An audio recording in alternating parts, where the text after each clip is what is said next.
ఇప్పుడు ఏఎస్ఎఫ్లో చేరాను. కాలేజీలో చదువుకున్నంతకాలం ఏఎస్ఎఫ్లోనే ఉన్నాను. మాది పశ్చిమ గోదావరి జిల్లా తాడేపల్లిగూడెం. నేను పట్టణ కమిటీ మెంబర్ దగ్గర నుంచి మొదలుపెట్టి టౌన్ సెక్రటరీ, జిల్లా జాయింట్ సెక్రటరీ, జిల్లా సెక్రటరీ, జిల్లా ప్రెసిడెంట్, జిల్లా అధ్యక్షుడు, రాష్ట్ర ఉపాధ్యక్షుడు, జాతీయ కార్యవర్గ సభ్యుడు, అంతవరకు ఒక 12 సంవత్సరాల పాటు నేను ఏఎస్ ఉద్యమంతో మమేకమై పనిచేశాను. మా టీంలో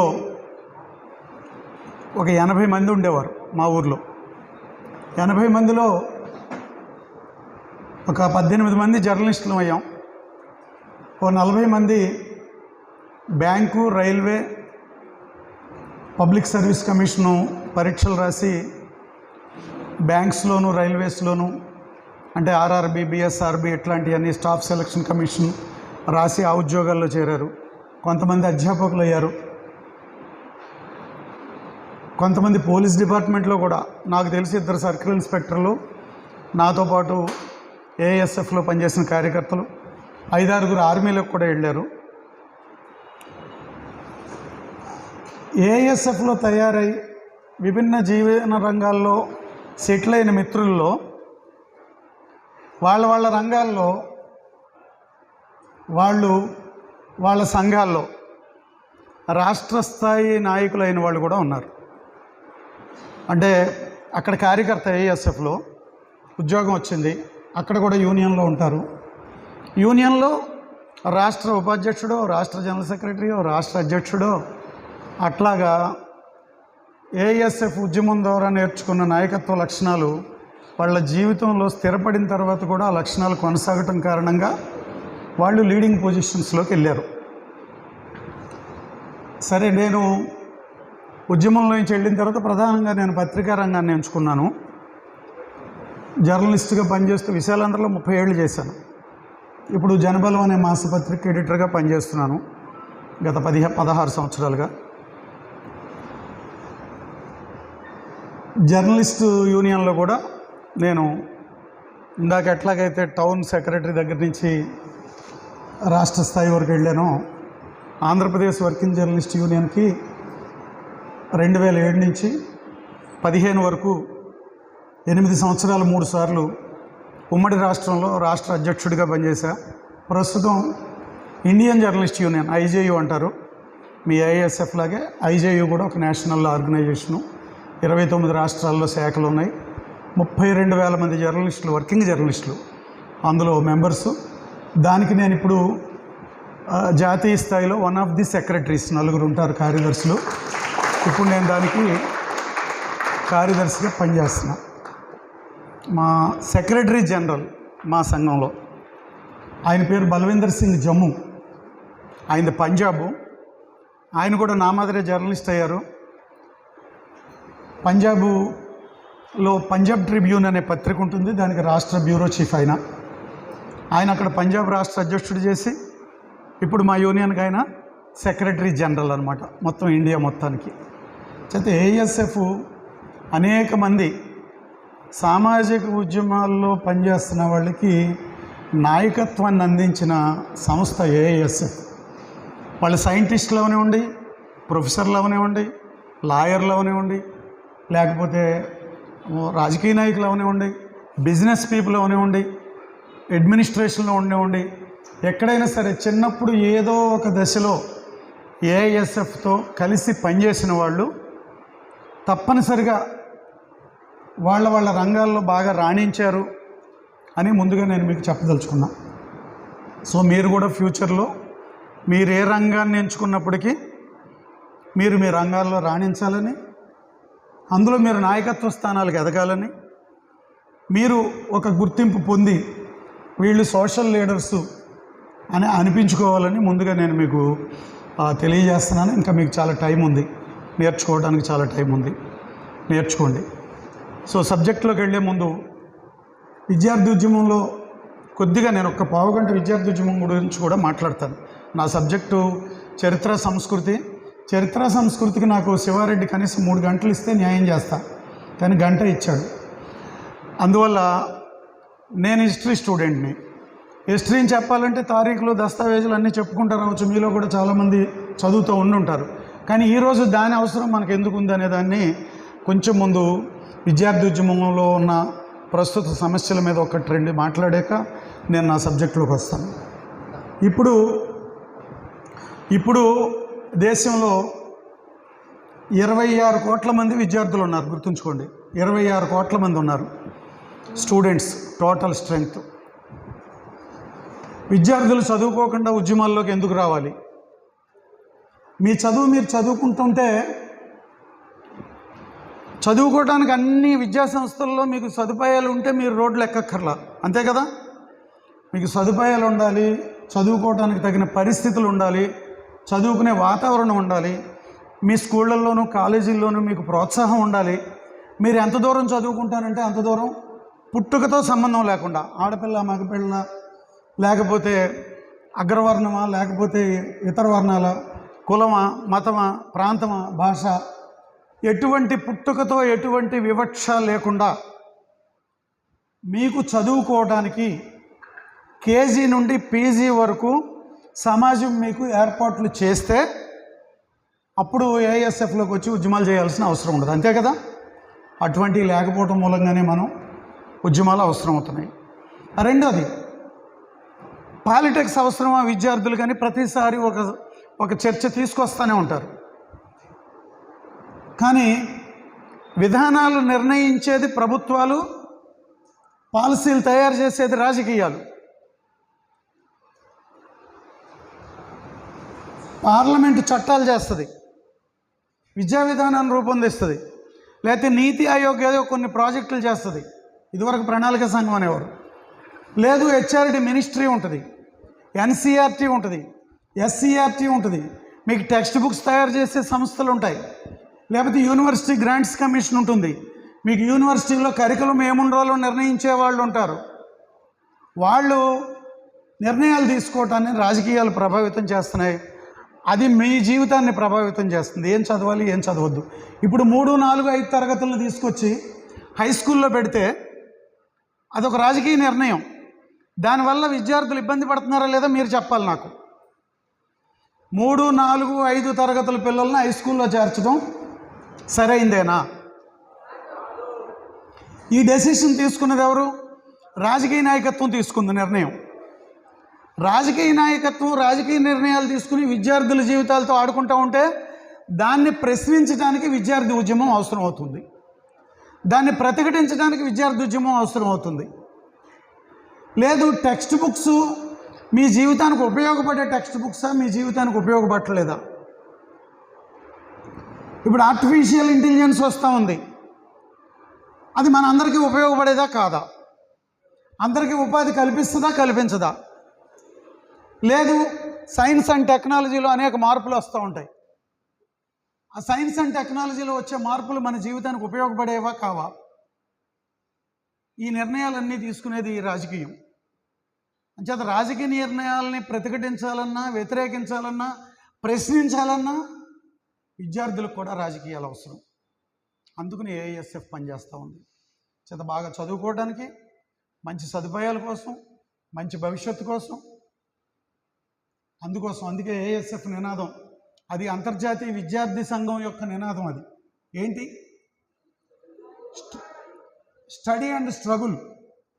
ఇది ఇంటర్నేషనల్ స్టూడెంట్ ఆర్గనైజేషన్ ఇచ్చినటువంటి నినాదం. ఇది రెండో ప్రపంచ యుద్ధానికి ముందు. ఈరోజు వరకు మనం దాన్ని క్యారీ ఫార్వర్డ్ చేస్తున్నాం ఏఎస్ఎఫ్ తరఫున. అంచేత చదువు పోరాడు అనే దాని విషయంలో మనకి అర్థం కావాల్సింది ఏంటంటే, మన భవిష్యత్తుని మనం తీర్చిదిద్దుకోవాలంటే తప్పనిసరిగా మనం సమాజాన్ని అధ్యయనం చేయాలి. పాఠ్యపుస్తకాలనే కాదు, సమాజాన్ని అధ్యయనం చేయాలి. ముందే చెప్పాను నేను, 29 కోట్ల మంది ఉంటే ఈ రోజున 1వ తరగతిలో మీతో పాటు చేరిన వాళ్ళు యూనివర్సిటీ విద్య వరకు ఎంతమంది మీతో పాటు మీ క్లాసులో కొనసాగుతూ వస్తున్నారు? ఎంతమంది మధ్యలో విద్యలోంచి బయటికి వెళ్ళిపోతున్నారు? దానికి కారణాలు ఏంటి? లేకపోతే విద్యా విధానం విద్యార్థులను ఇముడ్చుకునేదిగా ఉందా, చదువు నుంచి బయటికి గంటేదిగా ఉందా? గవర్నమెంట్ పాలసీసు, విద్యా సంస్థల్లో వాతావరణం విద్యార్థుల్ని ఇముడ్చుకునేదిగా ఉందిగా, బయటికి పంపించేస్తూ ఉందా? అంటే మీకు అందరికీ తెలియాల్సింది ఉంది. అనేక అధ్యయనాల్లో వెలువడుతుంది ఏంటంటే, 1వ తరగతిలో ఉన్నవాళ్ళు యూనివర్సిటీకి వచ్చే 1వ తరగతిలో 100 మంది చేరితే యూనివర్సిటీలో 28 మంది మాత్రమే యూనివర్సిటీ వరకు వస్తున్నారు. 100లో 28 మంది మాత్రమే చివరి వరకు వస్తున్నారు. మిగిలిన 72 మంది మధ్యలో డ్రాప్అవుట్ అయిపోతున్నారు. అసలు ఇంత అంటే సర్వశిక్ష అభియాన్ వచ్చిన తర్వాత, లేదు ఈ రూరల్ అర్బన్ ఎడ్యుకేషన్ మిషన్ ఇట్లాంటివన్నీ వచ్చిన తర్వాత విద్యార్థులకు సదుపాయాలు తీసుకురావడానికి అంత బడ్జెట్ అంతా పెడుతున్న తర్వాత మీకు అందరికీ తెలియాలి, ఎడ్యుకేషన్ సెస్ అని ఒకటి ఉంది. ఎక్కడి నుంచి వస్తుంది ప్రభుత్వానికి డబ్బు, అది కూడా మీకు తెలియాలి. తల్లిదండ్రులు ఖర్చు పెట్టే ప్రతి రూపాయి మీద భారత ప్రభుత్వం ఎడ్యుకేషన్ కోసం సెస్ వసూలు చేస్తూ ఉంది. నేను ఉదయం లేచి సాయంత్రం లోపల 100 రూపాయలు ఖర్చు పెడితే నా 100 రూపాయల్లో కొంత మీ చదువు కోసం భారతీయ పౌరులు ప్రతి ఒక్కళ్ళు ఎడ్యుకేషన్ సెస్ కడుతున్నారు. ఆ ఎడ్యుకేషన్ సెస్ సంవత్సరానికి ఎన్ని వేల కోట్లు అవుతుంది. ఆ వేల కోట్లు ఇచ్చే మీకు మిడ్ డే మీల్ వచ్చినా, టెక్స్ట్ బుక్స్ వచ్చినా, యూనిఫామ్ వచ్చినా, స్కూళ్ళల్లో నాడు నేడు అని పనులు చేసినా ఇవన్నీ కూడా ఎడ్యుకేషన్ సెస్లోంచి భరిస్తున్నారు. నేను నా జేబులోంచి ఇస్తున్నాను, నేను ఇచ్చాను, నేను బటన్ నొక్కాను, ఇవన్నీ కూడా బోగస్ అబద్ధపు మాటలు మర్చిపోకండి. అవి మీ తల్లిదండ్రుల కష్టంలోంచి, వాళ్ళు కట్టే పన్నుల్లోంచి, ప్రతి 100 రూపాయల్లోంచి మీకు కట్టేటటువంటి పన్ను ప్రభుత్వానికి వెళ్తుంది. వాళ్ళు బడ్జెట్ రూపంలో వెనక్కి మళ్ళీ తీసుకొస్తున్నారు.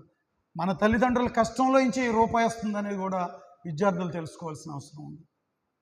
తర్వాత ఇప్పుడు మీకు అందరికీ నీట్ ప్రశ్నపత్రాల లీకేజీ జరిగింది, తెలుసు కదా. సుప్రీంకోర్టు కూడా లీకేజీ జరిగిందని ధృవీకరించింది. ఈరోజే ధృవీకరించింది నీట్ లీకేజ్ జరిగిందని చెప్పి. గత 7 సంవత్సరాల కాలంలో దేశంలో 70 పరీక్షల్లో 70 పరీక్షలు, 1, 2 కాదు, నీట్ ఒకటే కాదు. తమిళనాడులో మీకు గుర్తుండుంటే 22వ సంవత్సరంలో ఇంటర్మీడియట్ టు 10th క్లాస్ ప్రశ్నపత్రాలు లీక్ అయినాయి. ఒక వెస్ట్ బెంగాల్లోనే ప్రశ్నపత్రాలు 9 సార్లు లీక్ అయినాయి. గుజరాత్లో ఈ దైవాంశ సంభూతుడైన ప్రధానమంత్రి గారు వచ్చిన గుజరాత్ రాష్ట్రంలో గత 7 సంవత్సరాల్లో 14 సార్లు ప్రశ్నపత్రాలు లీక్ అయినాయి. బీహార్లో ప్రశ్నపత్రాలు లీక్ అయినాయి. బాగా గొప్ప పరిపాలకుడు అని చెప్పి దేశమంతా పత్రికల ద్వారా కీర్తించబడుతున్నటువంటి మహానుభావుడు ఒక ఆయన ఉన్నాడు, యోగి ఆదిత్యనాథ్ అని చెప్పి. ఆ మహానుభావుడు గొప్ప పరిపాలనలో కూడా 9 సార్లు ప్రశ్నపత్రాలు లీక్ అయినాయి. మామూలు టెక్స్ట్ బుక్ ఈ 10th క్లాస్ ఇంటర్మీడియట్ డిగ్రీ ప్రశ్నపత్రాలే కాదు, కోట అనే పేరు సినిమా కూడా వచ్చింది, మీరు చూసే ఉంటారు. రాజస్థాన్లో ఉంది కోట. మీరు సివిల్స్కో లేకపోతే బ్యాంకులకు పరీక్షలు రాయాలంటే కోచింగ్ సెంటర్లు అక్కడ. కోటా ఫ్యాక్టరీ సినిమా చూడలేదా? చూడండి, ఆ సినిమా కూడా చూడండి. కోటా ఫ్యాక్టరీ సినిమా పేరు. అక్కడ పిల్లల్ని ఎలాగ మానసికంగా హింస పెట్టి వేధిస్తున్నారో ఆ కోటా ఫ్యాక్టరీ సినిమాలో చూపించారు. అలాగే దుమ్కి అనే సినిమా వచ్చింది, చూసే ఉంటారు. ఉద్యోగాలు లేక పంజాబ్లోంచి అక్రమ మార్గాల్లో వీసాలు లేకుండా విదేశాల్లోకి ఎలాగ వెళ్తున్నారు, అక్కడ ఎటువంటి కష్టాలు పడుతున్నారని షారూఖ్ ఖాన్ హీరోగా సినిమా కూడా వచ్చింది, దుమ్కి. అంటే ఉపాధి పొందటానికి ప్రశ్నపత్రాలు లీకేజీ, కోటాలో పిల్లల్ని రుద్దేసేసి సిఎస్డిఎస్ లోకనీతి అని చెప్పి ఒక సర్వే సంస్థ ఉంది, పాలసీస్ మీద సర్వే చేస్తూ ఉంటుంది. వాళ్ళు చెప్పింది ఏంటంటే, కోటాలో కోచింగ్ సెంటర్లో రోజుకి 8 నుంచి 12 గంటల సేపు పిల్లల్ని రుద్దుతున్నారు, వాళ్ళకి విశ్రాంతి లేదు అని చెప్పి సిఎస్డిఎస్ లోకనీతి అనే సంస్థ సర్వేలో బయటపెట్టింది. తర్వాత అక్కడ ఉన్నవాళ్ళు మాకు విశ్రాంతి లేదు, వారానికి ఒక్కరోజు కూడా సెలవు ఇవ్వట్లేదని 86% మంది విద్యార్థులు చెప్పారు. ఉపాధి పొందటం ఎంత కష్టంగా ఉంది. అందులో ప్రశ్నపత్రాల లీకేజీకి ఒక మాఫియా పనిచేస్తుందనే సంగతిని కూడా మనం గుర్తుంచుకోవాలి. ఎందుకు ఏఎస్ఎఫ్ మనం ఎందుకు పోరాడాలి? మన చదువులో మంచి చదువుల కోసం, శాస్త్రీయమైన విద్యా విధానం కోసం, ఇంత కష్టపడి చదివిన తర్వాత పరీక్షలు సక్రమంగా జరగడం కోసం, ఉపాధి రావాలంటే సరైన పరీక్షలు జరపడం కోసం, వాటి కోసం మనకి ఏఐఎస్ఎఫ్ అనేది అవసరం. అందుకోసం మీరందరూ కాలేజీల్లో చదువుతున్నారు, స్కూళ్ళల్లో చదువుతున్నారు, మీరు విద్యా సంస్థల్లో పనిచేసేటప్పుడు మీ తోటి విద్యార్థుల దగ్గర ఇప్పటికీ మీకు తెలుసో తెలీదో దేశంలో 3% మందికి విద్యార్థులకి, అంటే 5 ఏళ్ల నుంచి 16 ఏళ్ల వయోవర్గంలో బడిలో ఉండాల్సిన పిల్లలు బడి బయట ఈ రోజుకి 3% ఉన్నారు. 3% అంటే మీకు తక్కువ అనిపిస్తుందేమో, దాన్ని ఫిగర్స్లోకి కన్వర్ట్ చేసి చూడండి. 26 కోట్ల మందిలో 3% ఎంతో నాకు చెప్పండి. విద్యార్థులు ఏజ్ గ్రూప్లో కాలేజీలోను యూనివర్సిటీలోనూ ఉండాల్సిన ఏజ్ గ్రూప్ 26 కోట్లు అయితే అందులో 3% ఎంత నాకు చెప్పండి. సుమారు 80 లక్షలేనా? 80 లక్షల మంది పిల్లలకి ఇంకా కాలేజీ కానీ స్కూల్ కానీ అందుబాటులో లేకుండా బడి బయట ఉన్నారు. అలాగే బీజేపీ పరిపాలిస్తున్న అనేక రాష్ట్రాల్లో మధ్యప్రదేశ్, రాజస్థాన్, ఉత్తరప్రదేశ్, బీహార్ ఇలాంటి రాష్ట్రాల్లో, హర్యానా, హిమాచల్ ప్రదేశ్, రాజస్థాన్ చెప్పాను కదా, ఇట్లాంటి రాష్ట్రాల్లో 11 ఏళ్ల నుంచి 14 ఏళ్ల వయసులో ఉండే ఆడపిల్లలు స్కూల్ నుంచి డ్రాప్ అవుట్ అయిపోతున్నారు. చెప్పగలరా ఎందుకు? ఏంటా ఏజ్ గ్రూప్ ఏంటి? 11-14 అంటే చిన్నపిల్లలు, ఆడపిల్లలకు తెలుస్తుంది. బయలాజికల్గా ఆడపిల్లల్లో చేంజ్ వస్తుంది బిట్వీన్ 11 and 14. అందుకని ఆ ఏజ్ గ్రూప్లో ఉన్న పిల్లలకి చదువు అనవసరమని సమాజం భావిస్తూ ఉంది. బీజేపీ రూల్ చేస్తుంది అక్కడ. వాళ్ళ ఆలోచన విధానం ఎలాంటిది అంటే ఆడపిల్లలకి చదువు అనవసరం, వాళ్ళు వెళ్ళకూడదు. సర్వశిక్ష అభియాన్ ఏర్పాటు చేసిన తర్వాత స్కూళ్ళల్లో ఆడపిల్లలకి శానిటరీ నాప్కిన్స్ ఇవ్వాలనే జ్ఞానం స్వాతంత్రం వచ్చిన తర్వాత 65 సంవత్సరాల తర్వాత ఈ దేశంలో కలిగింది. ఆ ప్రాబ్లం తోటి పిల్లలు బడి మానేస్తున్నారనే సంగతి అర్థం చేసుకోవడానికి మన రాజకీయ నాయకులకి 65 ఏళ్ళు పట్టింది. షేమ్ కాదండి? సమాజం సిగ్గుపడక్కర్లేదా? అంటే వివక్ష. ఆడపిల్లలకు చదవక్కర్లేదు, ఆడపిల్ల పుడితే చంపేయటం, కడుపులో ఉన్న బిడ్డను చంపేయటం, స్కూళ్ళల్లో చేర్చకపోవటం, మగపిల్లలనేమో డబ్బిచ్చి ప్రైవేట్ స్కూళ్ళల్లో చేర్చడం, అక్కడ బాగుంటుందని ఉద్దేశం. కానీ మీకు నేను స్పష్టంగా చెప్పదలుచుకున్నాను, ప్రైవేట్ స్కూళ్ళల్లో బాగుంటుంది అనేది శుద్ధ తప్పుడు ప్రచారం. నేను స్టేజ్ మీద మీకు స్పష్టంగా చెప్పదలుచుకున్నాను. నేను ప్రథమ అనే సంస్థలో గత 25 సంవత్సరాలుగా వాలంటీర్గా పనిచేస్తున్నాను. వాళ్ళు ప్రతి ఏడాది ఒక రిపోర్ట్ రిలీజ్ చేస్తారు, 600 పేజీల రిపోర్టు. ఎట్టి పరిస్థితుల్లోనూ ప్రైవేట్ స్కూళ్ళల్లో చదువుతున్న పిల్లలకి, గవర్నమెంట్ స్కూళ్ళల్లో చదువుతున్న పిల్లలకి చదువులో ఎటువంటి వ్యత్యాసము లేదు. అది పర్సెంటేజ్ పాయింట్స్లో చెప్పాలంటే 5 నుంచి 10% లోపల మాత్రమే వ్యత్యాసం ఉంది. ఎందుకు రీజన్ ఏంటి అంటే, ప్రైవేట్ స్కూళ్ళల్లో చదువుతున్న పిల్లలకి అప్పటికే కుటుంబం నుంచో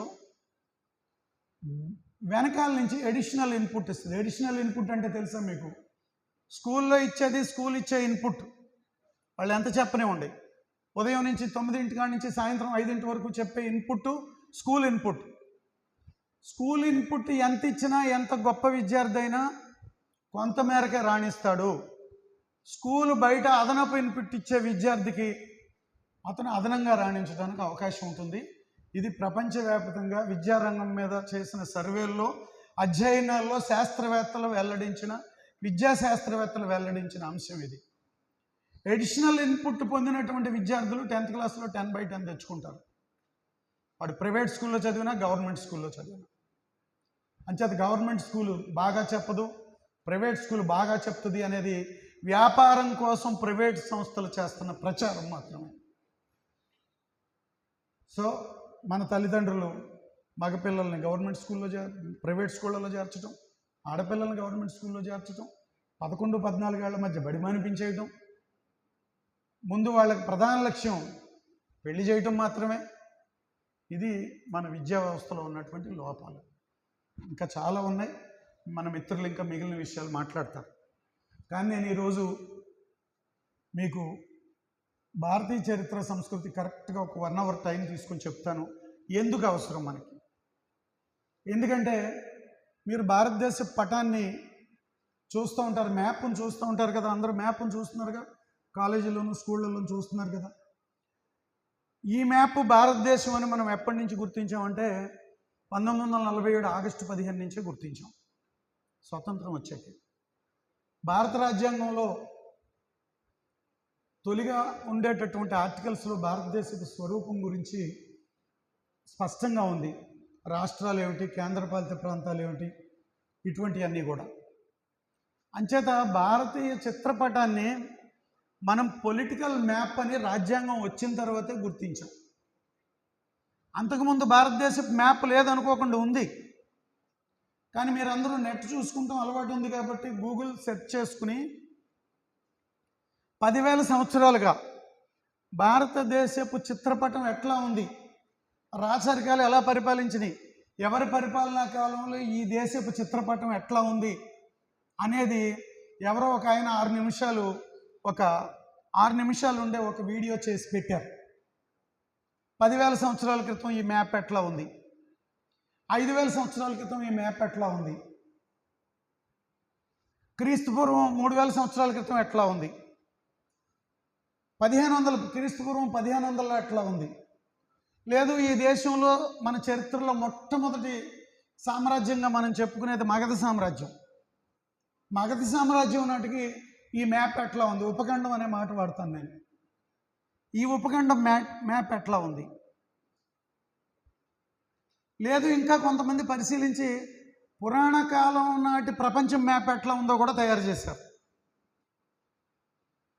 ఆ మ్యాప్లో కనుక మీరు వెళ్ళి చూసినట్టయితే ఈ మ్యాప్ స్వరూప స్వభావాలు నిరంతరం మారుతూ వచ్చింది. ఈ ఉపఖండంలో రాచరికాలు, మగధ సామ్రాజ్యం కానీ, కోసల సామ్రాజ్యం కానీ, ఆ తర్వాత కాలంలో వచ్చిన మౌర్య సామ్రాజ్యం కానీ, గుప్త సామ్రాజ్యం కానీ, ఇవన్నీ వరుసగా చూసుకుంటూ వస్తే ఇన్ని వేల సంవత్సరాల్లో చాలా ఫ్రీక్వెంట్గా రాచరికాలు మ్యాపులను మారుస్తూ వచ్చినాయి. కానీ నేను స్వతంత్రం వచ్చిన కాడి నుంచే ఈ మ్యాప్ని పొలిటికల్ మ్యాప్ ఆఫ్ ఇండియా, దాన్ని కదా మనం గుర్తించాల్సింది. రాజ్యాంగం మనకు చెప్పింది అది. మనం భారత రాజ్యాంగాన్ని ఒప్పుకుని గౌరవించి 145 కోట్ల మంది ప్రజలు ఈ దేశంలో సిటిజన్స్గా ఉండి భారత రాజ్యాంగాన్ని ఆమోదించి ఇక్కడ జీవిస్తున్నాం కాబట్టి భారత రాజ్యాంగం ఏ మ్యాప్ అయితే పొలిటికల్ మ్యాప్ అని చెప్పిందో ఆ పొలిటికల్ మ్యాప్ను ఆధారంగా చేసుకుని దీని చరిత్రని, సంస్కృతిని అర్థం చేసుకుంటే ఈ పొలిటికల్ మ్యాప్ యొక్క భవిష్యత్తు దృఢంగా ఏర్పడుద్ది. అందుకు మనం దేశ చరిత్రను తెలుసుకోవాల్సిన అవసరం ఉంది. క్యాచ్ చేశారా చెప్పింది? ఈ రోజున మనం రాజ్యాంగాన్ని ఆమోదించి పౌరులుగా ఉన్నాం. సిటిజన్షిప్పే కదా. ఏ దేశానికైనా సరే మీకు పాస్పోర్ట్ ఉంది కదా, పాస్పోర్ట్ తీసుకుంటే పాస్పోర్ట్ ఉంటుంది. నువ్వు భారతీయ పౌరుడు అని నువ్వు సిటిజన్షిప్ నీకు ఉంటుంది, ఓటు హక్కు ఉంటుంది, నీకు పాస్పోర్ట్ ఉంటుంది, ఆధార్ కార్డు ఉంటుంది. ఇది నీకు భారత రాజ్యాంగం కల్పించినటువంటి ఒక హక్కు. దీన్ని నువ్వు ఈ పొలిటికల్ మ్యాప్ ద్వారా నువ్వు భారతీయుడిని అనుకుంటున్నావు. సో ఇప్పుడు ఈ రాజకీయ పటానికి ఎన్ని వేల సంవత్సరాల క్రితం ఈ పౌరులు ఉన్నారు, ఇదే పౌరులు ఉన్నారా, ఇదే జాతి ఉందా, ఒకటే భాష ఉందా? ఇప్పుడు చూడండి, ఈ మ్యాప్లో 145 కోట్ల మంది ప్రజలు జీవిస్తున్నారు, అంతే కదా. మన దేశంలో ఉన్నది 145 కోట్లే కదా జనాభా. 145 కోట్ల జనాభా 8 మతాల కింద విభజించబడి ఉన్నాం. తెలుసు కదా మన దేశంలో ఉన్న మతాలన్నీ కూడా. మీకు బహుశా వినిపించిన మతం ఏదైనా ఉంటే పార్సీ మతం అని ఒక మతం ఉంది. మిగిలిన మతాలన్నీ తెలుసు మీకు. బౌద్ధ మతం తెలుసు, జైన మతం తెలుసు, సిక్కు మతం తెలుసు, యూదు మతం తెలుసు. 8 మతాలు ఉన్నాయి. 8 మతాలు ఈ దేశంలో పూర్వం నుంచి ఒకటే మతం ఉంది, తర్వాత కొన్ని బయట నుంచి వచ్చినాయి అనేటటువంటి మాట కూడా మీరు విని ఉంటారు, విన్నారు కదా. తర్వాత ఇప్పుడు కులాలు ఉన్నాయి మన దేశంలో. భారత ప్రభుత్వం లెక్కేసినటువంటి కులాల్లో జనాభా గణనప్పుడు వాళ్ళు సేకరించిన కులాల జాబితాలో దాదాపు 4000 కులాలని భారత ప్రభుత్వం రికార్డు చేసింది. భాషలు మనకి తెలుసున్న రూపాయి నోటు మీద ఉన్న భాషలే భారత రాజ్యాంగం ప్రకారం మనం చూశారుగా. 100 రూపీస్ నోటు మీద కొన్ని భాషలు ఉంటాయి కదా, షెడ్యూల్ లాంగ్వేజెస్ అంటాం. భారత ప్రభుత్వం భాషలు ఇవి అని చెప్పి రాజ్యాంగం ప్రకారం ప్రకటించింది. కానీ భాషలు మాట్లాడేవాళ్ళు మన దేశంలో ఇప్పటికీ చాలా రాష్ట్రాల్లో మీకు అందరికీ తెలియని భాషలు మన దేశంలో 1784 భాషల్ని 1784 భాషలు ఉన్నాయి మన దేశంలో. కాకపోతే కమ్యూనికేషన్ కోసం, పాఠ్యాంశాలు బోధించడం కోసం కొన్ని భాషల్ని మనం షెడ్యూల్ లాంగ్వేజెస్గా పెట్టుకున్నాం. అవి 22 ఎన్నో ఉన్నాయి. ఎవరైనా మా భాష గుర్తింపు లేదు, మాకు గుర్తింపు కావాలి, మేము ఇంతమంది మాట్లాడుతున్నాం అని పోరాటం చేసి రాజ్యాంగ చట్టంలో సవరణ చేసుకుని షెడ్యూల్ లాంగ్వేజెస్లో చేర్పించుకోవడానికి రాజ్యాంగంలో అవకాశం ఇచ్చారు. అంచేత తర్వాత భారత జాతి అనే మాట మనం వింటాం కదా, మేమంతా భారతీయులు అని చెప్పి చిన్నప్పటి నుంచి మనం ప్రతిజ్ఞ చేస్తూ ఉంటాం కదా. ఈ దేశంలో ముందు నుంచి ఒకటే జాతి ఉందా? భారత జాతి అనే జాతి ఒకటి ఉందా? నేను భారత జాతి లేదు అంటే నేను దేశద్రోహి కింద భావించకండి. దేశం ఏర్పడిందే 47లో. అంతకుముందు ఈ ఉపఖండం ఉంది, రాచరికాలు ఉన్నాయి.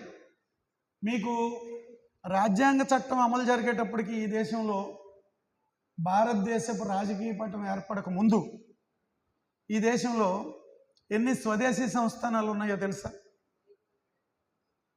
563. అంటే పాకిస్తాన్లో కొన్ని వెళ్ళిపోయినాయి కాబట్టి మనం వాటిని తర్వాత లెక్క చెప్పుకోవట్లా. బ్రిటిష్ వాడు బయటికి వెళ్ళిపోతే ఏం చెప్పాడంటే, స్వాతంత్రాన్ని, భారతదేశానికి స్వాతంత్రం ఇవ్వాలని బ్రిటిష్ పార్లమెంటు ఒక చట్టం చేసింది, ఇండియా ఇండిపెండెన్స్ యాక్ట్ అని. వాళ్ళు ఆ పాస్ చేసినప్పుడు ఈ దేశాన్ని 3 భాగాల కింద విభజించారు. ఒకటి బ్రిటిష్ ఇండియా. బ్రిటిష్ ఇండియాలో 2 భాగాలు, పాకిస్తాను, ఇండియా. ఈ 2 కాకుండా మూడోది స్వదేశీ సంస్థానాలు. అందుకని మీరు కొద్దిగా వికీపీడియాలోకి వెళ్ళి, మీకు అందరికి అలవాటుగా వికీపీడియా చూడడం, ప్రిన్స్లీ స్టేట్స్ అని కొట్టి చూడండి. ప్రిన్స్లీ స్టేట్స్ అంటే స్వదేశీ సంస్థానాలు. 563 స్వదేశీ సంస్థానాలు ఉన్నాయి మనకి స్వతంత్రం వచ్చే నాటికి. వాళ్ళకి బ్రిటిష్ పార్లమెంటు ఎటువంటి అధికారం ఇచ్చిందంటే, మీరు స్వతంత్రంగా ఉండదలుచుకుంటే స్వతంత్రంగానే ఉండండి, లేదు భారతదేశంలో కలవాలనుకుంటే కలవండి, లేదు పాకిస్తాన్లో కలవాలనుకుంటే కలవండి అని 3 ఆప్షన్స్ కూడా వాళ్ళకి ఇచ్చేశారు. బ్రిటిష్ పార్లమెంటు చేసినటువంటి చట్టం అది. ఆ చట్ట ప్రకారమే భారతదేశానికి రాజ్యాంగబద్ధమైనటువంటి ఫ్రీడమ్ వచ్చింది. మనం పోరాడాము, 200 సంవత్సరాలు పోరాడాము, త్యాగాలు చేసాం, జైళ్ళకి వెళ్ళాం, ప్రాణాలు పోగొట్టుకున్నాం, అనేక రకాల ఉద్యమాల స్రవంతులు ఉన్నాయి, అవన్నీ మనకు తెలుసు. ఆ చట్టం అటువంటి అనుమతి ఇచ్చింది ప్రిన్స్లీ స్టేట్స్కి. స్వచ్ఛందంగా మా అంతటి మేము భారత యూనియన్లో చేరతాం అని ఒప్పుకుని చేరిన వాళ్ళు కొంతమంది ఉన్నారు. మేము చేరమని ఠలాయించిన వాళ్ళు ఉన్నారు. ఠలాయిస్తే ప్రిన్స్లీ స్టేట్స్ మీరు చేరకపోతే మీ సంగతి తేలుస్తాం అని చాలామంది ఏమనుకుంటారంటే, మనకి నిన్నగాక మొన్న చరిత్రలోకి వెళ్ళం పూర్తిగా. ఆ సర్దార్ పటేల్ గారు ఉక్కు మనిషి, ఆయన హోంమంత్రిగా ఉండి దీన్ని అంతటినీ కూడా ఏకం చేసాడు అని చెప్పి అనుకుంటాం. అలాగేదో రాజ్యాంగం ఏకం చేసేస్తే అయిపోలా. ప్రిన్స్లీ స్టేట్స్లో కూడా జాతీయోద్యమం మహారాజుల చేతిలో ఉండటానికి వీల్లేదు, భారత జాతి ఏకం కావాలి, అందుకని ఈ స్వదేశీ సంస్థానాలు కూడా భారత యూనియన్లో చేరాలి అనే పోరాటాలు దాదాపు 30 సంవత్సరాలు జరిగింది. ప్రిన్స్లీ స్టేట్స్లో జాతీయోద్యమం కూడా జరిగింది. మనకు తెలియాలి, అది నిన్నగాక మొన్న చరిత్ర. నేను 10,000 సంవత్సరాల క్రితం చరిత్ర చెప్పట్లా. జాతీయోద్యమం ఎట్లాగైతే ప్రిన్స్లీ స్టేట్స్లో జరిగితే 1937లో జాతీయ కాంగ్రెస్ మహాసభ కలకత్తాలో జరుగుతూ ఉంటే దానికి సమాంతరంగా స్వదేశీ సంస్థానాల్లో ఉన్న జాతీయోద్యమం వాళ్ళ 2 లక్ష్యాలు. వాళ్ళకి స్వదేశీ సంస్థానాల్లో ఉన్న అధిపతులను కూలదోయటం, ప్రజాస్వామ్య భారత్ను స్థాపించుకోవటం. 2 డిమాండ్స్ తోటి వాళ్ళు పోరాడారు. రాచరికం పోవాలి, ప్రజాస్వామ్యం రావాలి. ప్రజాస్వామ్యం రావాలంటే భారత రిపబ్లిక్లో భాగం కావాలి. అలాంటి స్వదేశీ సంస్థానాల్లో జరుగుతున్న పోరాటంలో భాగంగా 1937లో స్వదేశీ సంస్థానాలకు సంబంధించిన జాతీయోద్యమానికి సంబంధించిన ప్రతినిధులు కలకత్తాలో, అటుపక్కన కాంగ్రెస్ మహాసభ జరుగుతూ ఉంటే స్వదేశీ సంస్థానాల ప్రతినిధుల సభ, ఉద్యమాల ప్రతినిధులు, రాజులు కాదు, వాళ్ళు ఇక్కడికి వచ్చి కూర్చుని మా గురించి మీరు నిర్ణయం తీసుకోదలుచుకుంటే స్వదేశీ సంస్థానాల్లో జరుగుతున్న జాతీయోద్యమం మా అభిప్రాయాన్ని పరిగణనలోకి తీసుకోవాలి తప్ప స్వదేశీ సంస్థానాల అధిపతులు ఎవరైతే ఉన్నారో వాళ్ళకి మీరు నిర్ణయాన్ని వదిలిపెడటానికి వీల్లేదు. మీరు భారతదేశపు భవితవ్యాన్ని నిర్ణయించేటప్పుడు మా స్వదేశీ సంస్థానాల్లో ఉన్న ప్రజల నిర్ణయాన్ని మీరు గౌరవించి మా అభిప్రాయం ప్రకారమే భారతదేశంలో మేము భాగం కావాలి తప్ప ఏదో ప్రిన్స్లీ వాళ్ళెవరో రాజులు ఉండి వాళ్ళు నిర్ణయించుకుంటే వాళ్ళ నిర్ణయానికి మేము ఆమోదించాం, మమ్మల్ని కూడా కాన్ఫిడెన్స్లోకి తీసుకోవాలని కలకత్తాలో జరిగినటువంటి స్వదేశీ సంస్థానాల ఉద్యమం ఒక పోరాటం చెప్పింది అక్కడ. ఇది రీసెంట్ హిస్టరీ. తర్వాత క్విట్ ఇండియా ఉద్యమం తర్వాత నెహ్రూ గారు స్వదేశీ సంస్థానాధీశులు అందరూ స్వతంత్రంగా ఉండడానికి ప్రయత్నిస్తూ ఉంటే జవహర్లాల్ నెహ్రూ స్వదేశీ సంస్థానాల ఛాంబర్ ఒకటి ఉంది, రాజులందరికీ కూడా princely chamber of princely states అని ఉంది. అందులో మెంబర్షిప్ ఉండాలంటే ఏంటంటే బ్రిటిష్ గవర్నమెంట్ వాళ్ళని గుర్తించి ఉండాలి. వాళ్ళు మేము స్వతంత్రంగా ఉండాలనే ప్రయత్నం చేస్తూ ఉంటే జవహర్లాల్ నెహ్రూ గారు 1943లోనే ఖబర్దార్, ప్రజల నిర్ణయం ప్రకారం మేము నిర్ణయిస్తాం, మీ ఇష్ట ప్రకారం మేము నిర్ణయించాం, మీకేమీ లేదు, మీ చరిత్ర అయిపోయింది, మీది ప్రజాస్వామ్య యుగంలో ప్రవేశిస్తూ ఉన్నాం, భారతదేశం నవయుగంలోకి వెళ్తూ ఉంది, మీరు పూర్వానికి వెనక్కి తీసుకెళ్దాం అనుకుంటే కుదరదు, మీ ప్రజాభిప్రాయానికి అనుగుణంగానే భారత ప్రభుత్వం నిర్ణయం తీసుకుంటుందని 1943లోనే స్పష్టం చేశాడు Jawaharlal Nehru. Princely chamber British government దగ్గరికి వాళ్ళు డైరెక్ట్గా పెట్టుకుని మా ప్రభుత్వాన్ని గుర్తించండి అని వాళ్ళు చేసుకున్న లాబియింగ్ ఫలితంగానే బ్రిటిష్ గవర్నమెంట్ ఇండియా ఇండిపెండెన్స్ యాక్ట్లో వాళ్ళకి స్వాతంత్రం ఇవ్వడానికి నిర్ణయించింది. కానీ స్వదేశీ సంస్థానాల్లో ఉన్న ప్రజలు, అక్కడ ఉండే ఉద్యమాలు మేము భారతదేశంలో భాగంగా ఉంటామని చెప్పి 30 సంవత్సరాలు చేసినటువంటి పోరాట ఫలితంగా అక్కడ ప్రజా ఉద్యమాల్లో ఇచ్చే వాళ్ళు భారతదేశంలో విలీనమయ్యారు తప్ప ఏదో సర్దార్ పటేల్ గారు వెళ్ళిపోయి ఓ సైన్యాన్ని పంపించేస్తే అయిపోలా. కానీ దానికి కూడా ఒక పొలిటికల్ ఇంపార్టెన్స్ ఉంది, దాన్ని నేను డినై చేయట్లా. భారతదేశం రాజ్యాంగం అమల్లోకి వచ్చిన తర్వాత రాజ్యాంగాన్ని అమలు జరపడంలో ఆనాటి ప్రభుత్వంలో హోంమంత్రిగా ఉన్న సర్దార్ పటేల్ గారి పాత్ర ఉంది.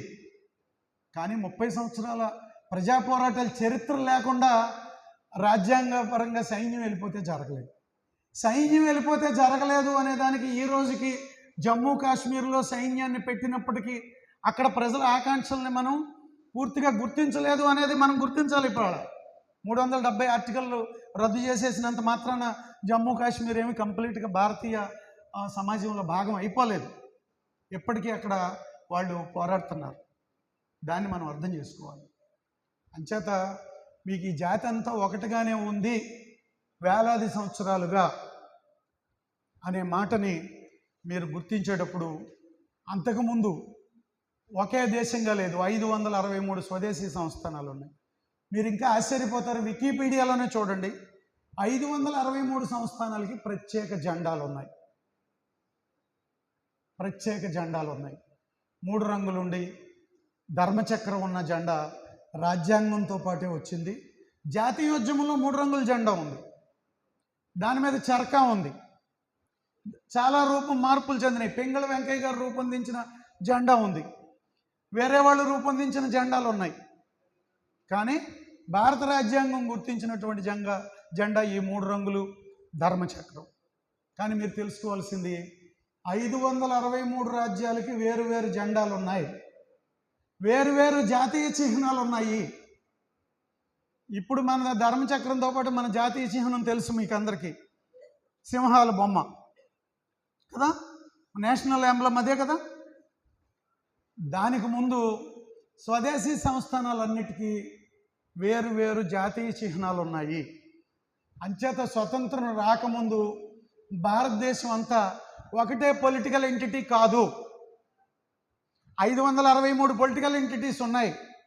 వాళ్ళు వేల సంవత్సరాల నుంచి ఒకళ్ళతోటి ఘర్షణలు పడ్డారు, ఒకళ్ళు రాజ్యాలను ఆక్రమించుకున్నారు. అది ప్రాచీన కాలంలో జరిగింది, మధ్యయుగాల్లో జరిగింది, మొన్నటి వరకు జరిగింది. ఇప్పుడు భారత రాజ్యాంగంలో భాగంగా వాళ్ళందరూ భారతదేశంలో కలిశారు. అంచేత ఈ దేశంలో భారత జాతి రూపొందటానికి ఈనాడు ఉన్నటువంటి పొలిటికల్ మ్యాప్లో భారతదేశం రూపకల్పన జరగడానికి కొన్ని వేల సంవత్సరాల సమయం పట్టింది. అందులో మీరు ఒక్కసారి వికీపీడియాలో చూడండి, ప్రిన్స్లీ స్టేట్స్ యాంబ్లమ్స్ సెపరేట్గా ఉన్నాయి, ఫ్లాగ్స్ సెపరేట్గా ఉన్నాయి. మీరు ఖచ్చితంగా లెక్క పెట్టవచ్చు, 563 జెండాలు ఉన్నాయి. అంచేత ఇవాళ తిరంగా పట్టేసుకుని ఇదేదో వేల సంవత్సరాల నుంచి ఉంది అని ఎవరైనా చెప్తే అది అబద్ధం. స్వాతంత్రోద్యమంలో తిరంగా ఒక జాతీయ చిహ్నంగా ముందుకు వచ్చింది, కానీ వేలాది సంవత్సరాలుగా వేరువేరు పతాకాలు ఉన్నాయి, వేరువేరు చిహ్నాలు ఉన్నాయి. అందులో ఒకానొక చిహ్నం ఈ మధ్యకాలంలో చర్చనీయాంశంగా వచ్చింది, మీకు అందరికీ గుర్తుండే ఉంటుంది.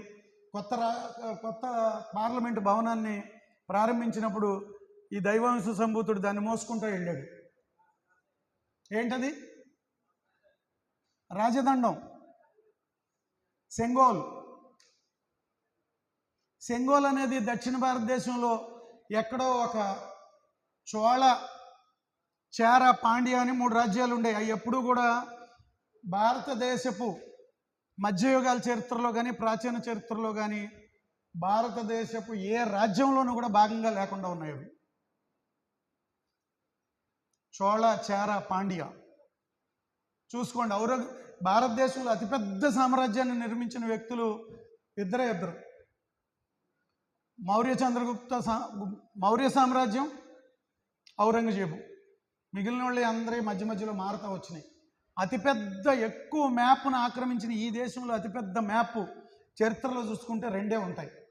ఇప్పుడున్న మన మ్యాప్ లాంటిది గతంలో చూసుకుంటే. కానీ అప్పుడు కూడా దక్షిణ భారతదేశంలో ప్రధానమైనటువంటి భాగం వాటిల్లో భాగం కాలేదు. అది చరిత్ర. సో ఇప్పుడు విషయంలోకి వద్దాం. భారత జాతి అనేది అనేక జాతుల సమ్మేళనం అని నేను అంటాను. అవునా కాదని మీరు చెప్పండి. అవునా? ఒకటే జాతి మంది ముందు నుంచి అనుమానం ఉందా? ఒకటే జాతి అని ఉందా మీకు? గత 10,000 సంవత్సరాల్లో ఈ దేశంలో చరిత్ర పరిశోధకులు ఏం చేస్తారంటే, చరిత్రను తెలుసుకోవడానికి 3-4 పద్ధతులు ఉంటాయి. అంటే ఆధారాలు, తవ్వకాల్లో బయటకు వచ్చే పురావస్తు ఆధారాలు కొన్ని ఉంటాయి కదా. అంటే రాతియుగం నాటి రాళ్ళు అన్నీ బయటపడుతూ ఉంటాయి, లేకపోతే శిలాయుగం నాటి బయటపడుతూ ఉంటాయి, లేదా అంతకన్నా ప్రాచీన కాలం నాటికి వెళ్తే జంతువులు అస్థికలు, అస్థిపంజరాలు అట్లాంటివి బయటపడుతూ ఉంటాయి. డైనాసోర్లు ఇవి బయటపడుతుంటాయి కదా, ఇప్పుడు మంచు యుగం నాటి అని.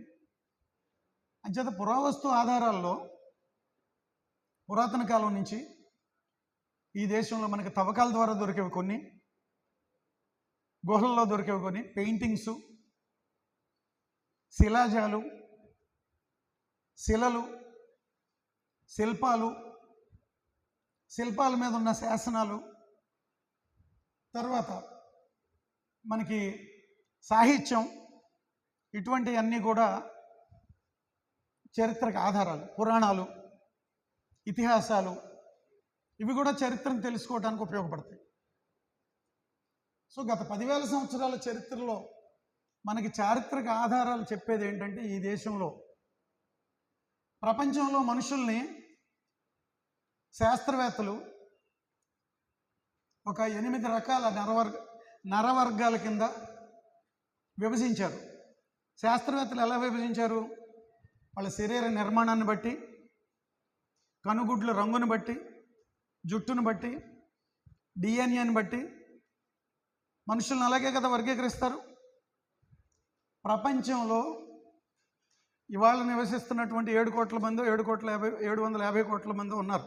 750-800 కోట్లు ఉన్నది ప్రపంచ జనాభా. వాళ్ళు 8 నరవర్గాల కింద విభజించబడి ఉన్నారు.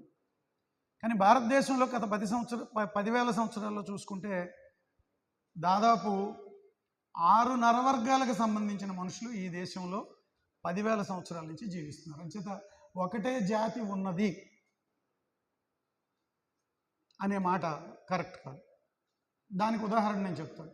ఇప్పుడే చూడండి, మనకి ఈశాన్య భారతదేశంలో ఉన్న 8 రాష్ట్రాలు ఉన్నాయి కదా, అక్కడ ఉండే ప్రజల ముఖ కవళికలు మన ముఖ కవళికలు ఒక రకంగానే ఉన్నాయా?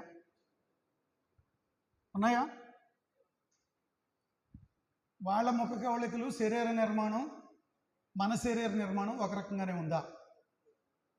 చెప్పాలి. వాళ్ళందరినీ ఏమంటారు తెలుసా శాస్త్రజ్ఞులు? మంగోలాయిడ్ రేస్ అంటారు. మంగోలాయిడ్. పోనీ అండమాన్ నికోబార్ దీవుల్లో మనుషులు ఎలా ఉంటారో ఫోటోల్లో చూసారా, వీడియోలో చూసారా? వాళ్ళు మనం ఒక రకంగా ఉన్నామా? వాళ్ళని నేగ్రటాయిడ్ అంటారు. పోనీ రాజస్థాను, పంజాబు, జమ్మూ కాశ్మీర్లో ఉండే మనుషులు ఉంటారు కదా, బాగా పొడుగ్గా, కాళ్ళు పొడుగ్గా ఉంటాయి, మనుషులు పొడుగ్గా ఉంటారు, రాగి రంగు జుట్టు ఉంటుంది, మంచి బిల్డప్ ఉంటుంది, శరీర నిర్మాణం చాలా బాగుంటుంది కదా. వాళ్ళు మనం ఒక రకంగా ఉన్నామా? ఇండో ఇరానియన్ తెగకు సంబంధించిన జాతి అది. సో మన దేశంలో ఇప్పుడున్న జనాభాని వాళ్ళ జన్యు మూలాల్లోకి వెళ్ళి వెతుక్కుంటే 6 నరవర్గాలకు సంబంధించిన మనుషులు ఈ దేశంలో జీవిస్తున్నారు. అది పురాతన కాలం నుంచి జరుగుతూ వచ్చింది. వాళ్ళు ఇక్కడ కలిసి జీవించారు ఇన్ని వేల సంవత్సరాలు. అంచేత ఇది ఒకటే వర్గం అని చెప్పి, ఒకటే జాతి అంటే, భారత జాతి అనేది ఇండియా అనే ఒక పొలిటికల్ ఒక బాండ్ మనకు వచ్చింది కాబట్టి అందులో భాగంగా మనం ఉన్నాం, అంగీకరించాం, ఉంటున్నాం. ఇక్కడ మనందరం భారత జాతిగా రూపొందుతున్నాం. కానీ మన దేశంలో మంగోలాయిడ్లు ఉన్నారు, ప్రోటో ఆస్ట్రలాయిడ్లు ఉన్నారు, నెగ్రటాయిడ్లు ఉన్నారు, ఇండో ఇరానియన్ తెగలు ఉన్నాయి, వెస్ట్రన్ బ్రాకిసిఫాల్స్ అనే వాళ్ళు ఒకళ్ళు ఉన్నారు. మనందరం దక్షిణ భారతదేశంలో ఉండే వాళ్ళ ముఖ కవళికలకి ఉత్తర భారతదేశంలో ఉండే ముఖ కవళికలకి తేడాలు ఉన్నాయా లేవా? అంచేత ఈ దేశంలో 6 నరవర్గాలకు సంబంధించిన మనుషులు వేలాది సంవత్సరాల నుంచి కలిసి జీవిస్తూ ఉన్నారు. తర్వాత రంగు కూడా చూడండి. పూర్వం నుంచి ఈ దేశంలో జీవించే వాళ్ళ రంగులు చూడండి. పురాణాల్లోకి వెళ్ళి చూడండి. పురాణాల్లో మనం అప్పుడున్న పరిస్థితులను బట్టి వాళ్ళు రాసి ఉంటారు. కానీ రామాయణంలోనూ భారతంలోనూ చూసుకుంటే ఒకే రంగు ఉన్న మనుషులు ఉన్నారా, వేరువేరు రంగులు ఉన్న మనుషులు ఉన్నారా? వేరువేరు రంగులు ఉన్న మనుషులు ఉన్నారా లేదా? ఉన్నారా?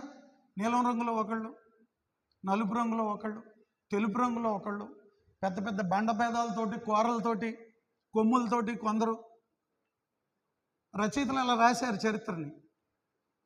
అంచేత వేరువేరు రూపాల్లో, వేరువేరు రంగుల్లో మనుషులు చిరకాలం నుంచి ఇక్కడ వేలాది సంవత్సరాలుగా జీవిస్తూ ఉన్నారు అనేది ముందుగా మీరు పెట్టుకోండి. ఇది వైవిధ్యం అంటే. ఈ దేశంలో ఉండేటటువంటి భిన్నత్వం. భారతదేశం ఏం చెప్తుంది? ఇప్పుడు భారత రాజ్యాంగం ఏం చెప్తుంది? ఈ భిన్నమైనటువంటి జాతులందరినీ మనం ఒకటిగా కలిపించి మనమంతా ఇండియన్స్, మనమంతా భారతీయులం, మనం కలిసి ఉండాలి. వేల సంవత్సరాల నుంచి కలిసి ఉన్నాం, ఫ్యూచర్లో కూడా కలిసి ఉండాలి. అది భారత రాజ్యాంగం మనకు చెప్తున్న విషయం.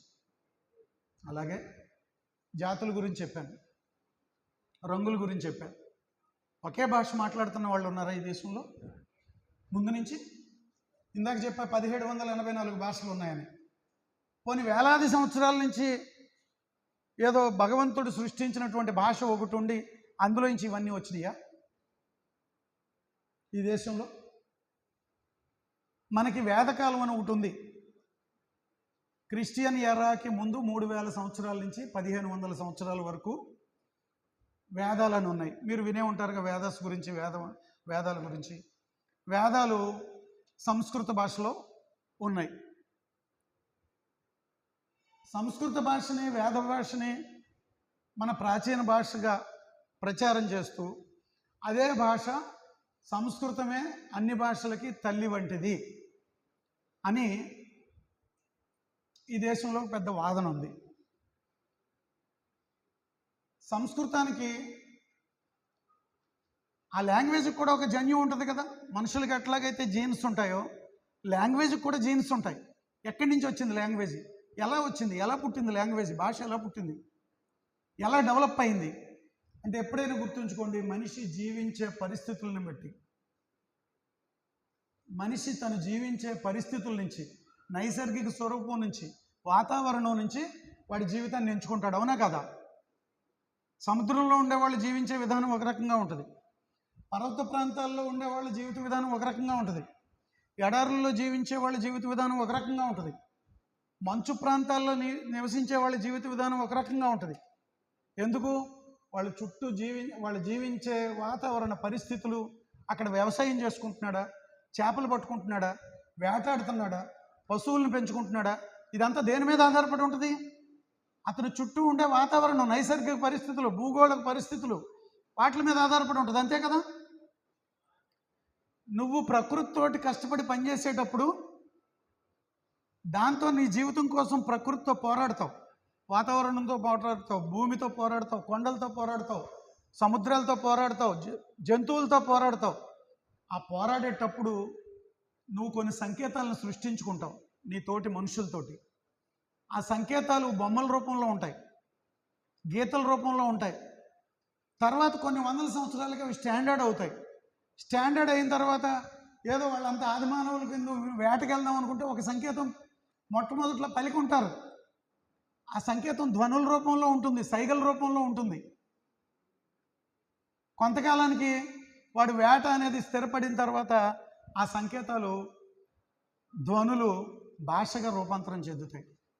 ముందు పదాలు వస్తాయి, అక్షరాలు వస్తాయి, పదాలు వస్తాయి, పదాలు వచ్చాక వాక్యాలు వస్తాయి, వాక్యాలు వచ్చిన తర్వాత పెద్ద పెద్ద పారాగ్రాఫ్లు వస్తాయి, సంభాషణలోంచి వస్తాయి.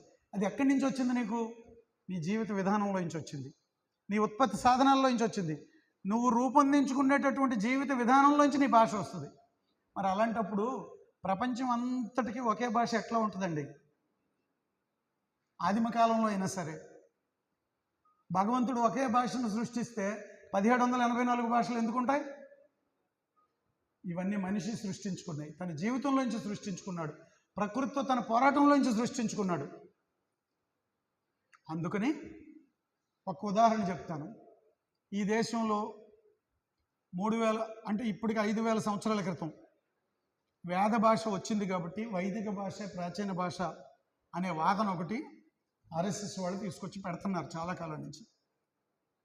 కానీ మనకు తెలియాల్సింది ఏంటంటే సంస్కృతం ఇక్కడ భాషగా రూపొందక ముందే ఇక్కడ అనేకమైనటువంటి ప్రాచీన భాషలు ఉన్నాయి. సంస్కృతానికంటే ప్రాచీనమైన భాషలు మలయాళం సంస్కృతం కంటే ప్రాచీనమైంది, గుర్తుంచుకోండి. తమిళం సంస్కృతం కంటే ప్రాచీనమైంది, తెలుగు సంస్కృతం కంటే ప్రాచీనమైంది. సంస్కృత భాషలో లేని పదాలు, సంస్కృత భాషలో లేని పనులు, సంస్కృత భాషలో లేని జీవితం మలయాళ భాషలోను, తమిళ భాషలోను, తెలుగు భాషలోనూ ఉన్నాయి. అవి వాళ్ళకి తెలియవు.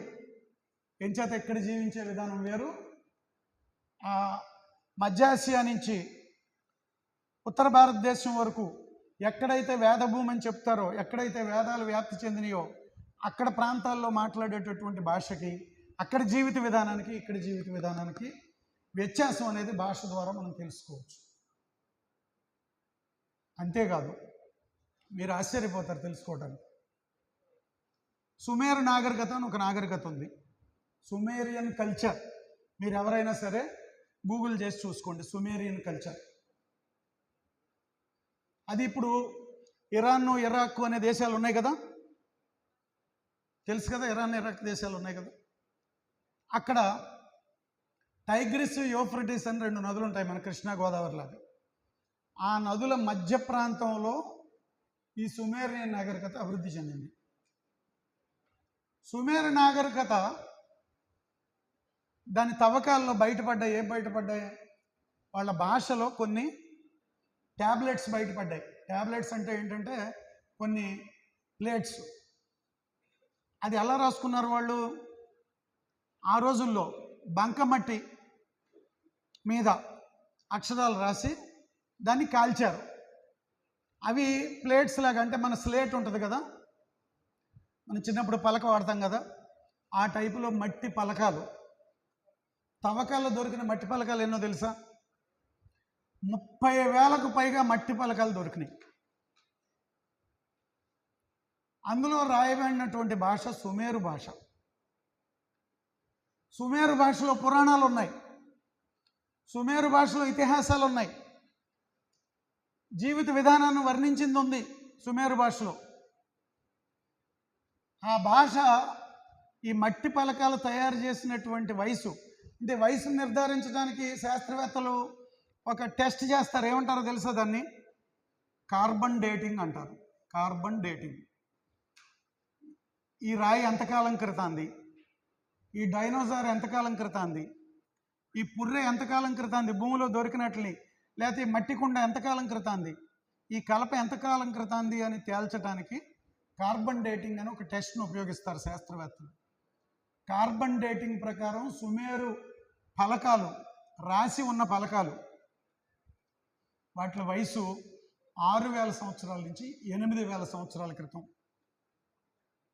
మనకి వేదాలు క్రీస్తుపూర్వం 3,500 అంటే 5,000 సంవత్సరాలు లెక్క.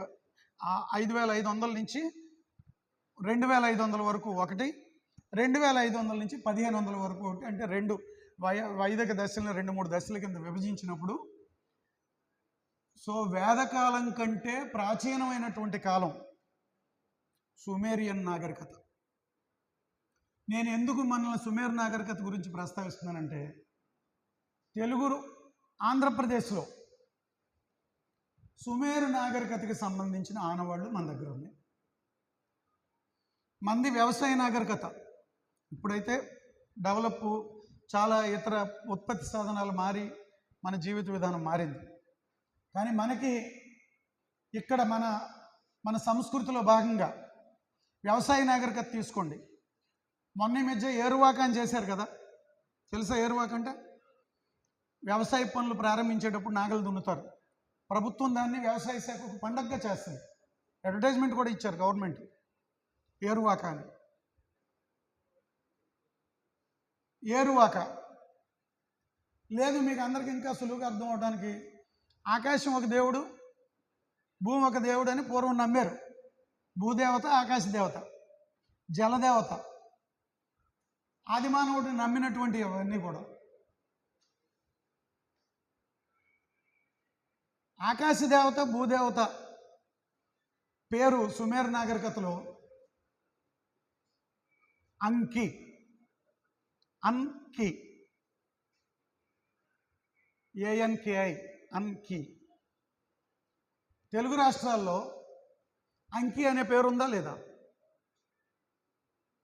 నెల్లూరు జిల్లా మిత్రులకు తెలుసు. అంకయ్య అనే పేరుందా?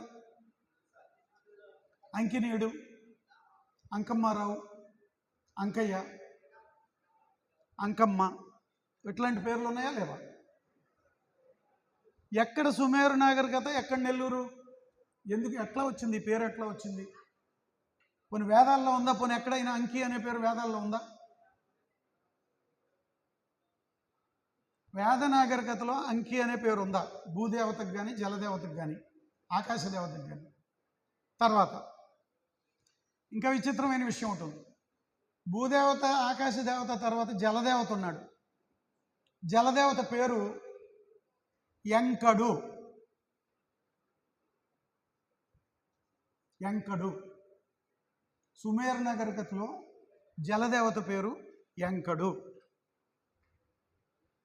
ఈ ఎంకడ పేరు ఎక్కడి నుంచి వచ్చింది? మనకి ప్రథమ విభక్తి డూమువులు అంటాం కదా, ఈ డూ ఎక్కడి నుంచి వచ్చాడు? ఎంకడు చేత ఆది మానవులు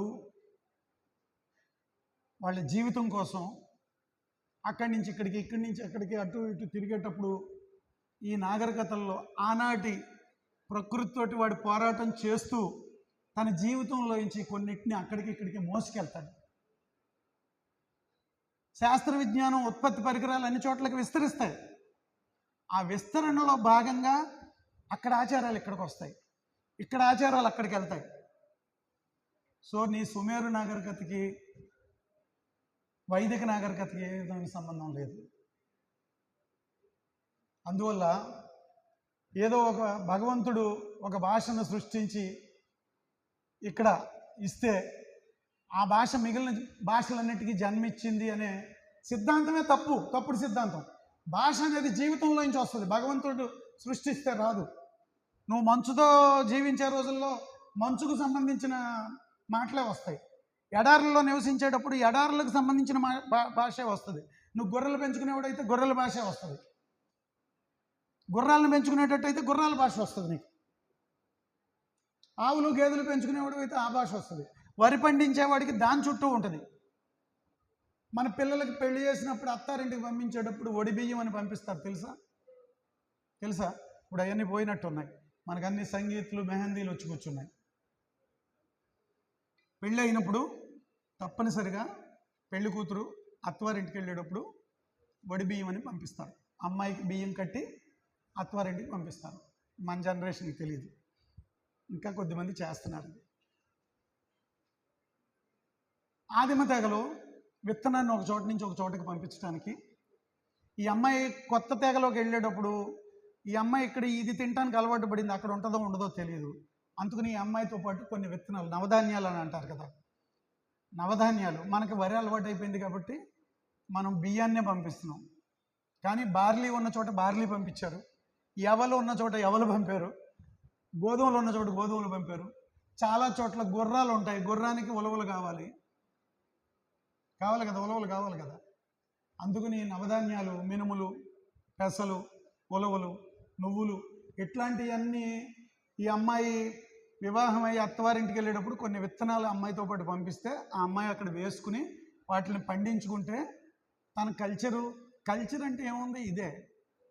మనం ఏమంటే కల్చర్ అంటే ఏంటో అనుకుంటాం. కల్చర్ అంటే ఒకటే గుర్తుంచుకోండి, ప్రకృతితోటి మనిషి చేసే పోరాటంలో భాగంగా తను సృష్టించుకుంటాడు వాటిలన్నింటినీ. ఉత్పత్తి పరికరాలు కల్చర్. అందుకనే మీకు చేనేత కుటుంబాల భాష ఒక రకంగా ఉంటుంది, కమ్మరి కుటుంబాల భాష ఒక రకంగా ఉంటుంది, కుమ్మరి కుటుంబాల భాష ఒక రకంగా ఉంటుంది, చాకల కుటుంబాల భాష ఒక రకంగా ఉంటుంది, చెప్పులు కుట్టే మాదిగ కుటుంబాల భాష ఒక రకంగా ఉంటుంది. అంటే వాళ్ళకి కొన్ని ప్రత్యేక పరికరాలకు సంబంధించిన పదజాలం ఉంటుంది, పారిభాషిక పదజాలం ఉంటుంది. మనం ఇప్పుడు సాఫ్ట్వేర్కి వెళ్ళేటప్పుడు నేర్చుకోవట్లేదా? C++, జావా, ఒరకిల్ అని ఇట్లాంటివి నేర్చుకోవట్లా భాషలు. అంచేత ప్రకృతితో మనిషి చేసే పోరాటంలో భాగంగా మనిషి పరికరాలను సృష్టించుకుంటాడు. పరికరాలతోటి పనులు చేసేటప్పుడు ఆలోచనలు, భావాలు, దాంతో మాట. పని చేసేటప్పుడు శారీరక అలసటని మర్చిపోవడం కోసం ఆట. పాటలో నుంచి సంగీతం వస్తుంది, ఆటలో నుంచి డ్యాన్స్ వస్తుంది. అంచేది ఇది కల్చర్ అంటే మనమేమో చేసుకునే పరికరాలు, వాటి చుట్టూ ఉండే పారిభాషిక పదజాలం, మనం తినే తిండి కూడా కల్చర్ అమ్మా. మనం చేసే వ్యవసాయం కల్చర్, పాడి పశువులను పెంచితే అది కల్చర్, తేనెటీగలు పెంచితే కల్చర్, పట్టుపురుగులు పెంచితే కల్చర్, అందుకే సెరికల్చర్ అంటారు. చేపలు పెంచితే ఆక్వా కల్చర్ అంటారు, వ్యవసాయం చేస్తే అగ్రికల్చర్ అంటారు. కల్చర్ అంటే ఏంటంటే తన జీవితం కోసం మనిషి ప్రకృతి మీద చేసే పోరాటంలో భాగంగా సృష్టించుకున్న పాదార్థిక బౌద్ధిక ఉత్పత్తి సాధనాలు. అది కల్చర్ అంటే. మనం కల్చర్ అంటే ఏంటంటే ఏదో సాంస్కృతిక కార్యక్రమాలను మాత్రమే కల్చర్ అనుకుంటున్నాం. మనిషి జీవిత విధానం కల్చర్. నాకు ఇప్పుడు చెప్పండి, ఇన్ని వేల సంవత్సరాలుగా ఈ దేశంలో ఒకటే కల్చర్ ఉందా? 10,000 సంవత్సరాలుగా వ్యవసాయ నాగరికత కొంతకాలం నడిచింది. ఆది మానవులు ప్రకృతి శక్తులను పూజించిన, మీకు వేదాల్లో ఉన్నదంతా ప్రకృతి శక్తుల పూజే. ఈ 8 మతాలు ఈ రోజున హిందూ మతం అని చెప్పేదానికి కానీ వైదిక సంస్కృతికి కానీ పెద్ద ఎక్కువ సంబంధం లేదు. వేదాల్లో ప్రకృతి శక్తుల పూజ ఉన్నది. ఆదిమానవుడికి ప్రకృతి అంటే తెలియదు కాబట్టి జడిసి పూజించాడు. పిడుగులు పడితే భయపడ్డాడు, దానికో దేవుడు ఉన్నాడు అనుకున్నాడు. వర్షం కురిస్తే భయపడ్డాడు, దానికో దేవుడు ఉన్నాడు అనుకున్నాడు. భూకంపం వస్తే జడిశాడు, లావా వచ్చి అగ్నిపర్వతాలు బద్దలైపోతే జడిశాడు. మీకు వేదాల్లో ఆదిమానవుడి యొక్క సొదంతా ఏంటంటే తనకి మెరుగైన జీవితం కోసం ప్రకృతి శక్తుల్ని ప్రార్థించిన విధానమే ఉంది.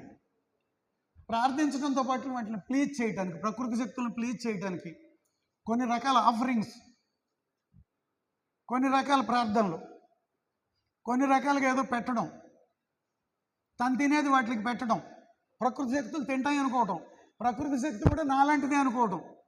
నాకు ఆకలి వేస్తుంది కాబట్టి ప్రకృతి శక్తులకు కూడా ఆకలి ఉంటుంది అనుకోవటం. అతని ఆలోచనలోంచే ఈ పూజా విధానాలు, ఆరాధనా పద్ధతులు ఇవన్నీ వచ్చినాయి. 10,000 సంవత్సరాల నుంచి మన దేశంలో ఎన్ని వేల ఆరాధనా పద్ధతులు మారినాయో తెలియదు. హిందూ మతం అని ఈరోజు మనం చెప్పుకునే దాంట్లో కొన్ని వందల వేల రకాల ఆరాధనా పద్ధతులు కలగలిసిపోయి అది ఒక ఆర్గనైజ్డ్ రిలీజియన్ అయింది. వేదకాలం నాటి హిందూ మతం కాదు ఇది. వేదకాలం నాడు ఉన్నది వైదిక మతం. మీకు మణిపూర్ గురించి ఈ మధ్యకాలంలో విన్నారు కదా. మణిపూర్లో హిందూ మతం ఉంది, క్రిస్టియానిటీ ఉంది, ఇస్లాం ఉంది, బౌద్ధ మతం ఉంది, జైన మతం ఉంది. ఆ మతాలన్నీ ఉన్నాయి. కానీ ప్రధానంగా హిందువులకి క్రైస్తవులకి కదా ఘర్షణ జరుగుతుంది అక్కడ, అంటే జాతుల ఘర్షణ. మణిపూర్కి 3,000 సంవత్సరాల చరిత్ర ఉందమ్మా, అది చూసుకోండి. వాళ్ళు ఎప్పుడు భారతదేశంలో భాగంగా లేరు. నాగాలాండ్ ఎప్పుడు భారతదేశంలో భాగంగా లేదు.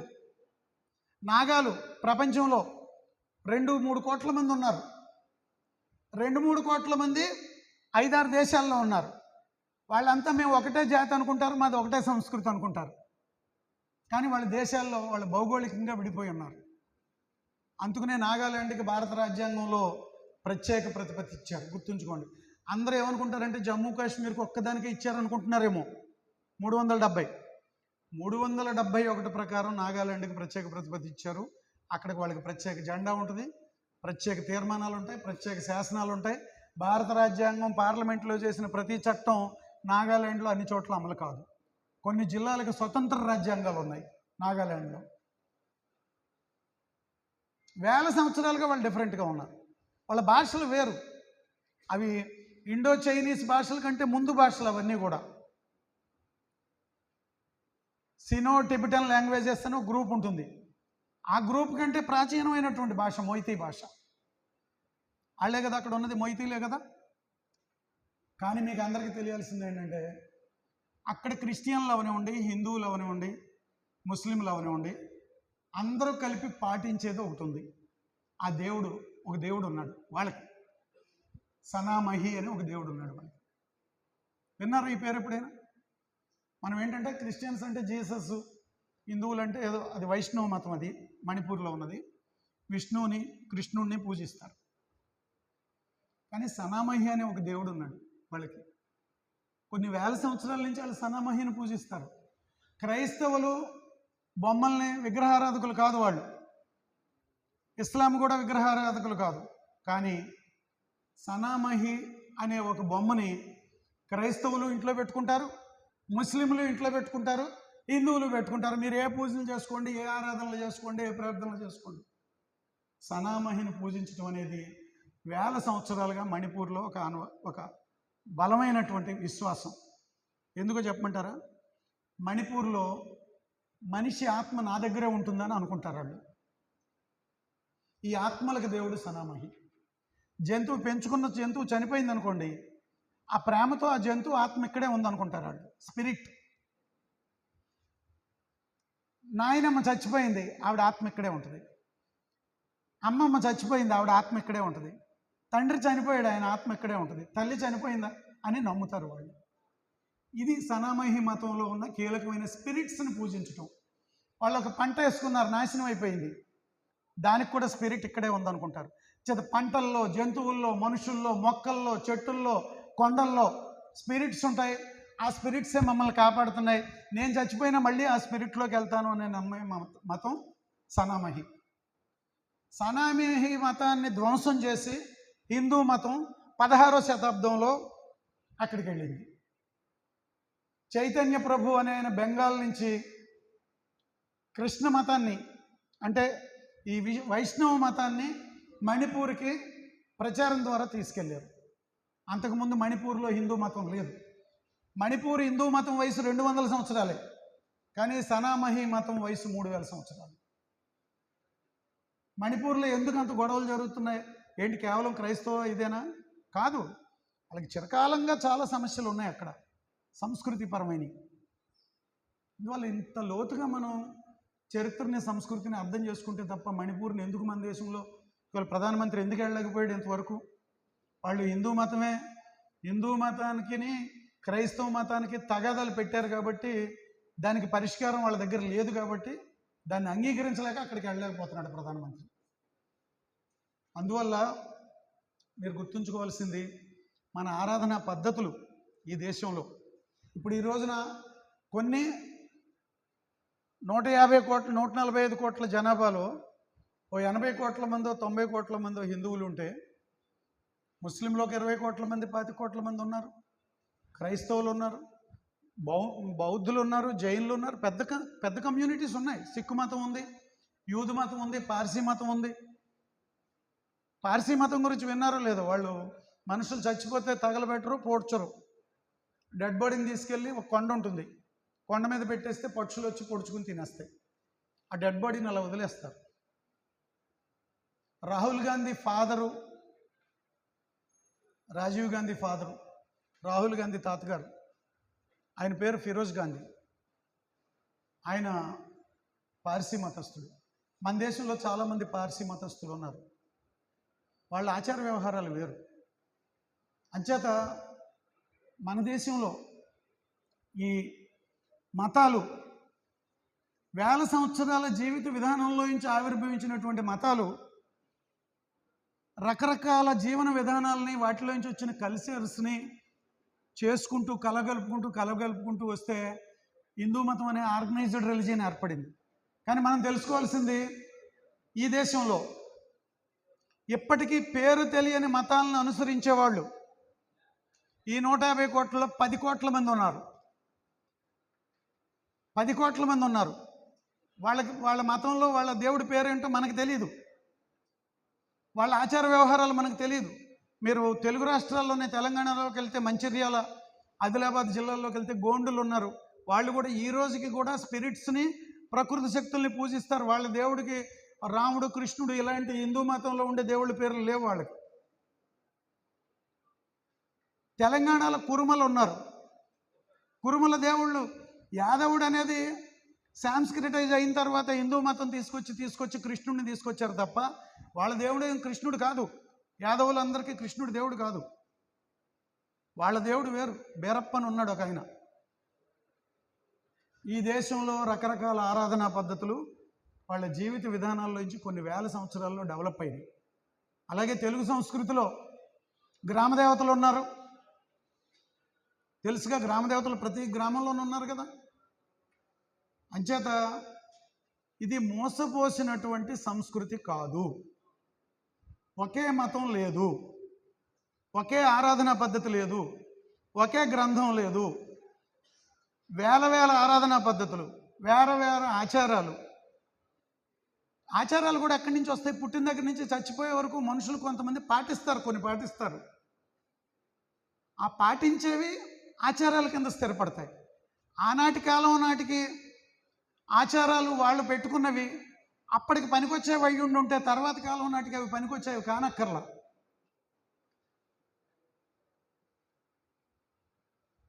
ఇందులో నెత్తి మీద అక్షింతలు వేసుకునే వాళ్ళు ఎంతమంది ఉన్నారు చెప్పండి? శుభకార్యాలు జరిగినప్పుడు, ఇళ్లల్లో మంచి జరిగినప్పుడు అక్షింతలు వేసుకుంటారు కదా నెత్తి మీద. వేసుకుంటారా వేసుకోరా? వేసుకుంటారా? ఇళ్లలో ప్రతి సందర్భంలో వేసుకుంటారు కదా. ఎందుకు వేసుకుంటారు? ఏంటి, బియ్యానికి ఆ పసుపు కలిపితే అది బ్యాక్టీరియా, యాంటీ బ్యాక్టీరియా అని, అందుక శుభం జరుగుద్దనే. ఆది మానవుడు మనిషి ప్రాణాన్ని ఎలా అనుకున్నాడో తెలుసా మీకు? కొన్ని వేల సంవత్సరాల క్రితం. ఇది వాళ్ళ కొత్తగా రాలా. నెత్తి మీద గింజలు వేసుకోవడం అనేది కొత్తగా రాలా. మనిషి ప్రాణం పక్షి రూపంలో ఉంటుందని అనుకున్నాడు కొన్ని వేల సంవత్సరాల క్రితం ఆది మానవుడు. మనిషి నడుస్తూ చచ్చిపోతే పెట్టె ఎగిరిపోయింది అనుకుంటాం. అందుకనే మనకి పెట్టె ఎగిరిపోయిందన్నా, పక్షి ఎగిరిపోయిందన్నా, హంస లేచిపోయిందన్నా, చిలక ఎగిరిపోయిందన్నా ఇదంతా కూడా చావుకి పర్యాయ పదాల కింద వాడతారు. అవునా కదా? పెట్టె ఎగిరిపోయిందంటే మనిషి చచ్చిపోయాడని కదా. ఎందుకు వచ్చింది అది? ఆది మానవుడు ఒకప్పుడు పక్షి రూపంలో ఉంది ప్రాణం అని అనుకున్నాడు. ఈ పక్షి ఇక్కడి నుంచి ఎగిరిపోతుందని అనుకున్నాడు. ఎగిరిపోతే చచ్చిపోతున్నాడు అని అనుకున్నాడు. కొన్ని వేల సంవత్సరాలు అనుకున్నాడు అలాగా. ఈ నెత్తి మీద గింజలు ఎందుకు పెట్టారంటే పక్షి పైకి లేసి ఎగిరిపోకుండా గింజలు అక్కడ పెట్టుకుంటే దాన్ని మేసుకుంటూ అది అక్కడ ఉండిపోద్దని. మీకు నవ్వు వస్తుంది. అది పెట్టుకున్నది అందుకే పెట్టుకున్నాడు. పెట్టె ఎగిరిపోకుండా నెత్తి మీద గింజలు పెడితే అది మేసుకుంటూ అక్కడ ఉండిపోద్దని. తర్వాత ఇంకా పెళ్ళప్పుడు దంచి జీలకర్ర బెల్లం దంచి పెడతారు కదా. అది ఎందుకు పెట్టారంటే అది మత్తు ఇస్తుంది. ఆ మత్తు ఎందుకు అది లేచి వెళ్ళిపోద్ది అనుకుంటే అక్కడ కొంచెం గోల ఎక్కువ ఉంటుంది, ఎక్కువ మంది ఉంటారు, జనం గోలగోలగా ఉంటుంది. బహుశా వాయిద్యాలు వాయిస్తూ ఉంటారు, సౌండ్స్ ఎక్కువ ఉంటాయి. ఈ మంత్రాలు ఉంటే మంత్రాలు, పురోహితుడు మంత్రాలు గోల ఎక్కువ ఉంటుంది. వీటన్నిటిని బట్టి ఆ పిట్ట భయపడిపోయి లేచి వెళ్ళిపోద్దని చెప్పి అది మత్తుగా పడి ఉంటుందని చెప్పి అలాగే దాన్ని నెత్తి మీద పెట్టారు. కానీ అదేమీ తెలీదు. ఇప్పటికీ మనం వేసుకుంటూ ఉంటాం. పిట్ట రూపంలో ఎగిరిపోద్దని నమ్ముతున్నారా? చెప్పండి. ప్రాణం పిట్ట రూపంలో ఎగిరిపోద్దని నమ్ముతున్నారా? కానీ నెత్తి మీద వేసుకుంటానే ఉన్నారు. అంటే అది ఆచారం. అంటే ఏంటంటే పూర్వం ఏదో వాడు అనుకున్నాడు. అందుకే విశ్వాసానికి మూఢ విశ్వాసానికి తేడా ఇదే. వాడు ఆ రోజుల్లో నమ్మాడు కాబట్టి విశ్వాసమే. అది నిజం కాదని తెలిసి కూడా కొనసాగిస్తున్నామే, అది మూఢ విశ్వాసం అంటే. అందుకని ఇన్ని పద్ధతులు కొన్ని వేల సంవత్సరాల నుంచి భారతదేశంలో కంటిన్యూ అవుతున్నాయంటే ఈ వైవిధ్యం, బహుళత్వం సామాజిక జీవితంలో ఉంది.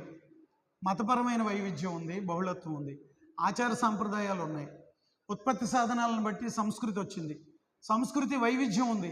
నార్త్ ఈస్ట్లో ఒక రకంగా ఉంటారు, దక్షిణ భారతదేశంలో ఒక రకంగా ఉంటారు, పంజాబ్లో ఒక రకంగా ఉంటారు, జమ్మూ కాశ్మీర్లో ఒక రకంగా ఉంటారు. భారత రాజ్యాంగం ఏమి హామీ ఇచ్చింది మనకి? పుట్టుకతోటి ఎటువంటి తేడా లేకుండా, నమ్మకాలు విశ్వాసాలతో తేడా లేకుండా అందరికీ సమాన హక్కులు ఈ దేశంలో ఇస్తామని భారత రాజ్యాంగం మనకు హామీ ఇచ్చింది. అందుకని మనం భారతదేశ చరిత్రని, సంస్కృతిని, ఈ వైవిధ్యం గురించి, బహుళత్వం గురించి అర్థం చేసుకోవడం కోసం పూర్వం ఎలా జరిగిందో తెలుసుకోవాలి. నేను క్లుప్తంగా ఇంకొక 10 నిమిషాల్లో ముగిస్తాను. ఒక ప్రచారం ఇస్లాము ఈ దేశంలోకి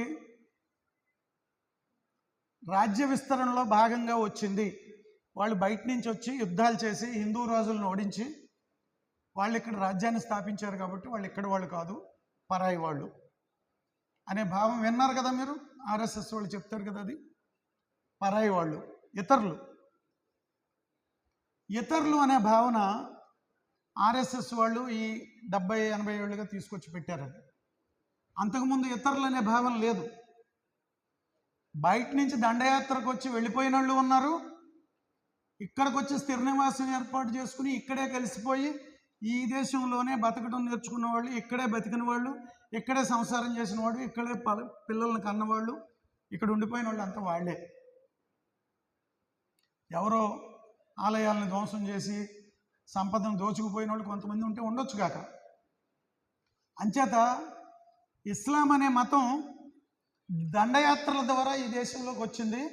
ముస్లింలు కత్తి పట్టుకుని తీసుకొచ్చి ఇక్కడ అలవాటు చేశారు అనే వాదన విన్నారా లేదా? విన్నారా? అది నిజం అనుకుంటున్నారా? మీకు తెలియాల్సింది ఏంటంటే, మహమ్మద్ ప్రవక్త మక్కాలోనూ ఆయన మతాన్ని ప్రచారం చేస్తున్న రోజుల్లోనే దక్షిణ భారతదేశానికి ఇస్లాం సందేశం వ్యాపించింది. మొట్టమొదటిది గుర్తుంచుకోండి. 8వ శతాబ్దంలో పర్షియన్లు వచ్చాకో, ఆ తర్వాత కాలంలో వచ్చినటువంటి అరబ్ ప్రభువుల ద్వారానో వాళ్ళ ద్వారానో ఖలీఫేట్ల ద్వారా వాళ్ళ ద్వారా ఇస్లాం ఈ దేశంలోకి వచ్చిందని అనుకుంటారేమో. కాదు. ఇస్లాం మహమ్మద్ ప్రవక్త బతికున్న రోజుల్లోనే కొంకణ తీరంలోకి, మలబార్ తీరంలోకి సముద్ర వ్యాపారం ద్వారా ఇస్లాము భావనలో భారతదేశంలోకి ప్రవేశించింది. చారన్ అనేటటువంటి ఒక రాజు 6వ శతాబ్దంలోనే మక్కాకి వెళ్ళి స్వయంగా ఆయన బోధనలు విని అక్కడి నుంచి తిరిగి వస్తూ దారిలో చనిపోతే ఆయనతో పాటు ఉన్న సహచరులు ఈ మతానికి సంబంధించినటువంటి భావనల్ని మలబార్ తీరంలోనూ కొంకణ తీరంలోనూ 7వ శతాబ్దంలోనే తీసుకొచ్చారు. ఆ తీరంలో ఎక్కువ అది బలపడ్డానికి కారణం ఏంటంటే, హిందూ మతం అనేది సముద్రయానాన్ని నిషేధించింది. వైదిక మతం సముద్రంలోకి ఎవరు ఇంకో చోటకి వెళ్ళకూడదు, పాపం. అది మొన్నటి దాకా ఈ ఆలోచన ఉండేది. ఎవరైనా సరే విదేశాలు చదువుకోవడానికి వెళ్తే ప్రాయశ్చిత్తం అని ఒక కర్మకాండ ఉంది. ఈ ప్రాయశ్చిత్తం చేసేవాళ్ళు శంకరాచార్యుల వరకు పాదకట్నం సమర్పించుకోవాలి. తర్వాత అయ్యో కాల్చి నాలుక మీద అంటిస్తారు, త్రిశూల్ అన్నదేనో కాల్చి అంటిస్తారు, కాల్చి యజ్ఞయాగాలు ఏవో చేసి ప్రాయశ్చిత్తం చేసుకోవాలి విదేశాలు వెళ్తే. కానీ బాగా గట్టిగా విధి నిషేధాలు ఉన్న రోజుల్లో తీర ప్రాంతంలో ఉండే వ్యాపార కులాలు,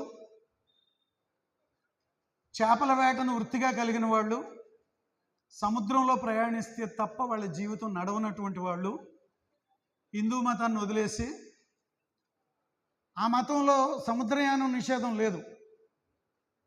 అందుకని కేరళలో మీరు ఆశ్చర్యపోతారు తెలిస్తే, ఒకే కుటుంబం నుంచి ఒక వ్యక్తి ఇస్లాంలో ఉంటే ఒక వ్యక్తి హిందూ మతంలో ఉండొచ్చు, ఒక వ్యక్తి క్రైస్తవ మతంలో ఉండొచ్చు. కొన్ని వందల సంవత్సరాల నుంచి కేరళ సంస్కృతి అలాగే బహుళత్వంతో ముడిపడి ఉంది. కాబట్టే ఎప్పటికీ కూడా అక్కడ బీజేపీకి స్థానం రావట్లేదు. హిందూ మతమే ఉంది, మిగిలిన మతాలు కాదు అంటే. అందుకని ఇస్లాం అనేది ఈ దేశంలో దైవిక విశ్వాసాల సంగతి ఎలాగున్నా వాడి వ్యక్తిగత జీవిత విధానంలో వచ్చినటువంటి ఒక అవసరం నుంచి ఆ మతం ఈ దేశంలోకి వచ్చింది. అలాగే మీరు చూడండి, సముద్ర తీరంలో ఉండే ఓడరేవుల్లో ఎక్కడైనా సరే వాళ్ళ పండగలు వేరుగా ఉంటాయి. మీరు గమనించండి. కోస్తా తీరంలో చూసుకోండి, బంగాళాఖాతం తీరంలో ఉండే గ్రామీణ ప్రాంతాల్లో జాలర్లు ఉండే గ్రామాల్లో ఈ హిందూ మతంలో ఉండే దేవీ దేవతలు కాదు, వాళ్ళ దేవతలు వేరే ఉన్నారు. సముద్ర దేవత, జల దేవతలు, మత్స్య దేవతలు, వాళ్ళంతా సపరేట్, వాళ్ళ పేర్లు వేరే ఉంటాయి వాళ్ళ భాషలో. కానీ అక్కడ కూడా ఇస్లామిక్ పేర్లు ఉన్నటువంటి దేవతలు ఉన్నారు. కొన్ని వందల సంవత్సరాల నుంచి వాళ్ళ దేవతలను పూజిస్తున్నారు. అంటే ఈ సంస్కృతి అనేది పురాతన కాలం నుంచి ఈ మెయిన్ ల్యాండ్తో సంబంధం లేకుండానే సముద్ర తీరంలో ఆ మతం వ్యాప్తి చెందింది అనేది ఒకటి గుర్తుంచుకోవాలి. తర్వాత వచ్చారు, రాజ్యాలు స్థాపించారు, ఇక్కడే ఉండిపోయారు, అదంతా వేరే విషయం. మధ్యయుగాల్లో జరిగిన చరిత్ర అది. అలాగే క్రైస్తవ మతం కూడా ఈ దేశంలోకి ఏదో బ్రిటిష్ వాళ్ళు, పోర్చుగీస్ వాళ్ళు, డచ్ వాళ్ళు తీసుకొస్తే రాలా. జీసస్ క్రీస్తు గారి 12 మంది శిష్యుల్లో ఒక శిష్యుడు, ఆయన కూడా మలబార్ తీరానికే వచ్చి క్రైస్తవ మతాన్ని క్రీస్తు శకం 50 నాటికే కేరళలోకి తీసుకొచ్చాడు. యూరోపియన్స్ ఈ దేశానికి వచ్చింది 15వ-16వ శతాబ్దాల్లో. కానీ క్రీస్తు శకం 50 నాటికే క్రైస్తవ మతం భారతదేశంలోకి ప్రవేశించింది. అందుకని మనం రాజ్య విస్తరణలో భాగంగా వచ్చి వాళ్ళు మతాన్ని తీసుకొచ్చి ఇక్కడున్న స్థానిక మతాన్ని ధ్వంసం చేయడానికి ప్రయత్నించారు అనేది ఆర్ఎస్ఎస్ వాళ్ళు చెప్పేటటువంటి తప్పుడు ప్రచారం. మధ్యయుగాల్లో యుద్ధాలు జరిగినాయి, రాజ్యాల కోసం జరిగినాయి. రాజ్యాల కోసం యుద్ధాలు జరిగినప్పుడు మతం మీద దాడి అనేటటువంటిది ఇంపార్టెంట్ కాదు, రాజ్య విస్తరణ ప్రధానం. సంపదలను పట్టుకోవడం ఇంపార్టెంట్. అలాగే దేవాలయాల విధ్వంసం జరగలేదు అనుకోకండి, జరిగింది. ముస్లింలు హిందూ దేవాలయాలను ధ్వంసం చేశారు, హిందూ రాజులు హిందూ దేవాలయాలను ధ్వంసం చేశారు, బౌద్ధ ఆరామాలను ధ్వంసం చేశారు, జైన ఆరామాలను ధ్వంసం చేశారు, హిందువులు హిందూ దేవాలయాలను ధ్వంసం చేశారు. దానికి రీజన్ ఒకటే, దేవాలయాల్లోనూ ఆరామాల్లోనూ సంపదలు ఉంటాయి, మొదటి విషయం. రెండోది, వాడు ఫిజికల్ విక్టరీ, మిలిటరీ విక్టరీ అనేదాన్ని వాడు రాజ్యంలో స్థాపించుకోవాలంటే అక్కడ వాడు స్పిరిచువల్గా కూడా విక్టరీ సాధించాలి. స్పిరిట్స్ని నమ్మేవాళ్ళు కాబట్టి, ఆ విగ్రహంలో స్పిరిట్ ఉందని అనుకున్నారు కాబట్టి దాన్ని పెకలించేసి దాన్ని విరూపం చేస్తే ఆ స్పిరిట్ కిల్ అయిపోద్దని చెప్పి నమ్మారు మధ్యయుగాల్లో. అందుకని స్పిరిట్స్ని కిల్ చేయడం కోసం దేవాలయాల విధ్వంసం కూడా జరిగింది. ఇది ఒక మతం మీద జరిగినటువంటిది కాదు. అప్పుడు అందరూ స్పిరిట్స్ని నమ్మారు కాబట్టి ప్రతి వాళ్ళు స్పిరిట్స్ మీద దాడి చేశారు. దాన్ని ధ్వంసం చేయకపోతే అది మనల్ని వీకెండ్ చేస్తుందని భయపడి దాన్ని ధ్వంసం చేశారు. అంతేగాని హిందూ మతాన్ని నాశనం చేసేయటం కోసం చేశారనేది కరెక్ట్ కాదు. ఆదిమయుగాల నాటి మానవులకి మధ్యయుగాల నాటికి అలాంటి మూఢనమ్మకాలు ఉండేవి కాబట్టి మూఢనమ్మకాలతో చేసినటువంటి యుద్ధాలు అవన్నీ. అలాగే రాజుల తరపున, హిందూ రాజుల తరపున పోరాడినటువంటి ముస్లిం రాజులు ఉన్నారు, ముస్లిం రాజుల తరపున పోరాడినటువంటి హిందూ రాజులు ఉన్నారు. వీళ్ళ సైన్యాధికారులు ముస్లింలు ఉన్నారు, వాళ్ళకి సైనికాధికారులు, గూఢచారులు, ఆయుధాగారాన్ని చూసేవాళ్ళు, ఇటువంటి వాళ్ళంతా కూడా హిందువులు అటువైపున ఉన్నారు, ఇటువైపున ఉన్నారు. అంచేత మతం అనేది మధ్యయుగాల్లో ఒక రకమైనటువంటి ఒక అంధకారంలో ఉండేటటువంటి మనుషులకు ఒక ఆయుధం కింద ఉపయోగపడింది, యుద్ధాలు చేసుకోవడానికి ఒక ఆయుధంగా ఉపయోగపడింది తప్ప మతపరంగా యుద్ధం అనేటటువంటిది జరగల. రాజ్య విస్తరణకి ఇవన్నీ ఉపయోగపడ్డాయి. సో దీన్ని మనం అర్థం చేసుకోవాలి. సో మనకి జాతులు, భాషలు, సంస్కృతులు, అందులో ఉండే వైవిధ్యం, దాన్ని మనం ఇవాళ భారతదేశం అనేటటువంటి ఒక విస్తృతమైనటువంటి భారతీయత అనే ఒక మీనింగ్ మన రాజ్యాంగం ఏదైతే ఇచ్చిందో దాంట్లో ఇవన్నీ కూడా భాగంగా ఉన్నాయి. కాబట్టి మనం ఇప్పుడు అర్థం చేసుకోవాల్సింది, భారత రాజ్యాంగం అన్ని మతాలకి, అన్ని జాతులకి, అన్ని భాషలకి, అన్ని కులాలకి, సంప్రదాయాలకి, ఆచారాలకి అన్నిటికీ కూడా స్థానం కల్పించింది. అందుకని ఇప్పుడు ఈ దేశంలో భారతీయత అనే దాన్ని నిలబెట్టడం అంటే ఇక్కడుండే వైవిధ్యాన్ని నిలబెట్టడం, ఇక్కడుండే బహుళత్వాన్ని కాపాడడం, ఇక్కడ పూర్వం నుంచి ఉండేటటువంటి సామాజిక సామరస్యత ఏదైతే ఉందో నేర్చుకుంటున్నాం, కొత్తగా నేర్చుకుంటున్నాం, కలుపుకుంటున్నాం, కొత్తది ఏదొచ్చినా స్వీకరించాం, దాన్ని మనలో విలీనం చేసుకున్నాం.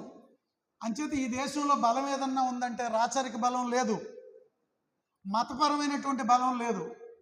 మన దేశంలో ఉండేటటువంటి బలం ఏంటంటే, మన సమాజంలో ఉన్న బలం బహుళత్వం అనేటటువంటిది ఒక బలం, భిన్నత్వం అనేటటువంటిది ఒక బలం, వైవిధ్యం అనేటటువంటిది ఒక బలం.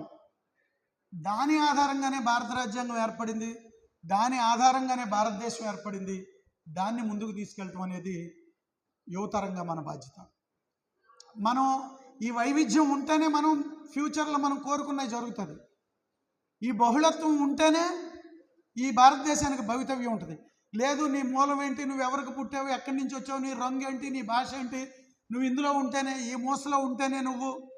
ఇవాళ ఆర్ఎస్ఎస్ చెప్తున్నది ఏంటంటే, భారతదేశం ఏకశిలా సదృశ్యమైన హిందూ సమాజం మాత్రమే, హిందూ మతమే ఉంది, సంస్కృత భాషే ఉంది అని చెప్పి వాళ్ళు చెప్పే అబద్ధాలు ఈ దేశాన్ని విచ్ఛిన్నం చేస్తాయి.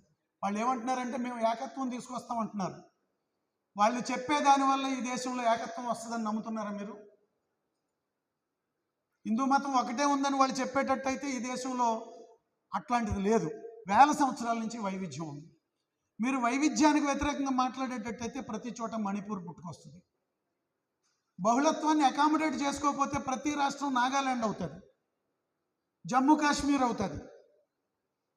అంచేత భారత రాజ్యాంగం ఎంతో ఆలోచించి వాళ్ళు 30-40 సంవత్సరాలు కష్టపడి ఏదో 3 ఏళ్లలో 4 ఏళ్లలో తయారవ్వలేదండి రాజ్యాంగం. పబ్లిక్ డిస్కోర్స్ 30 ఏళ్ళు జరిగింది.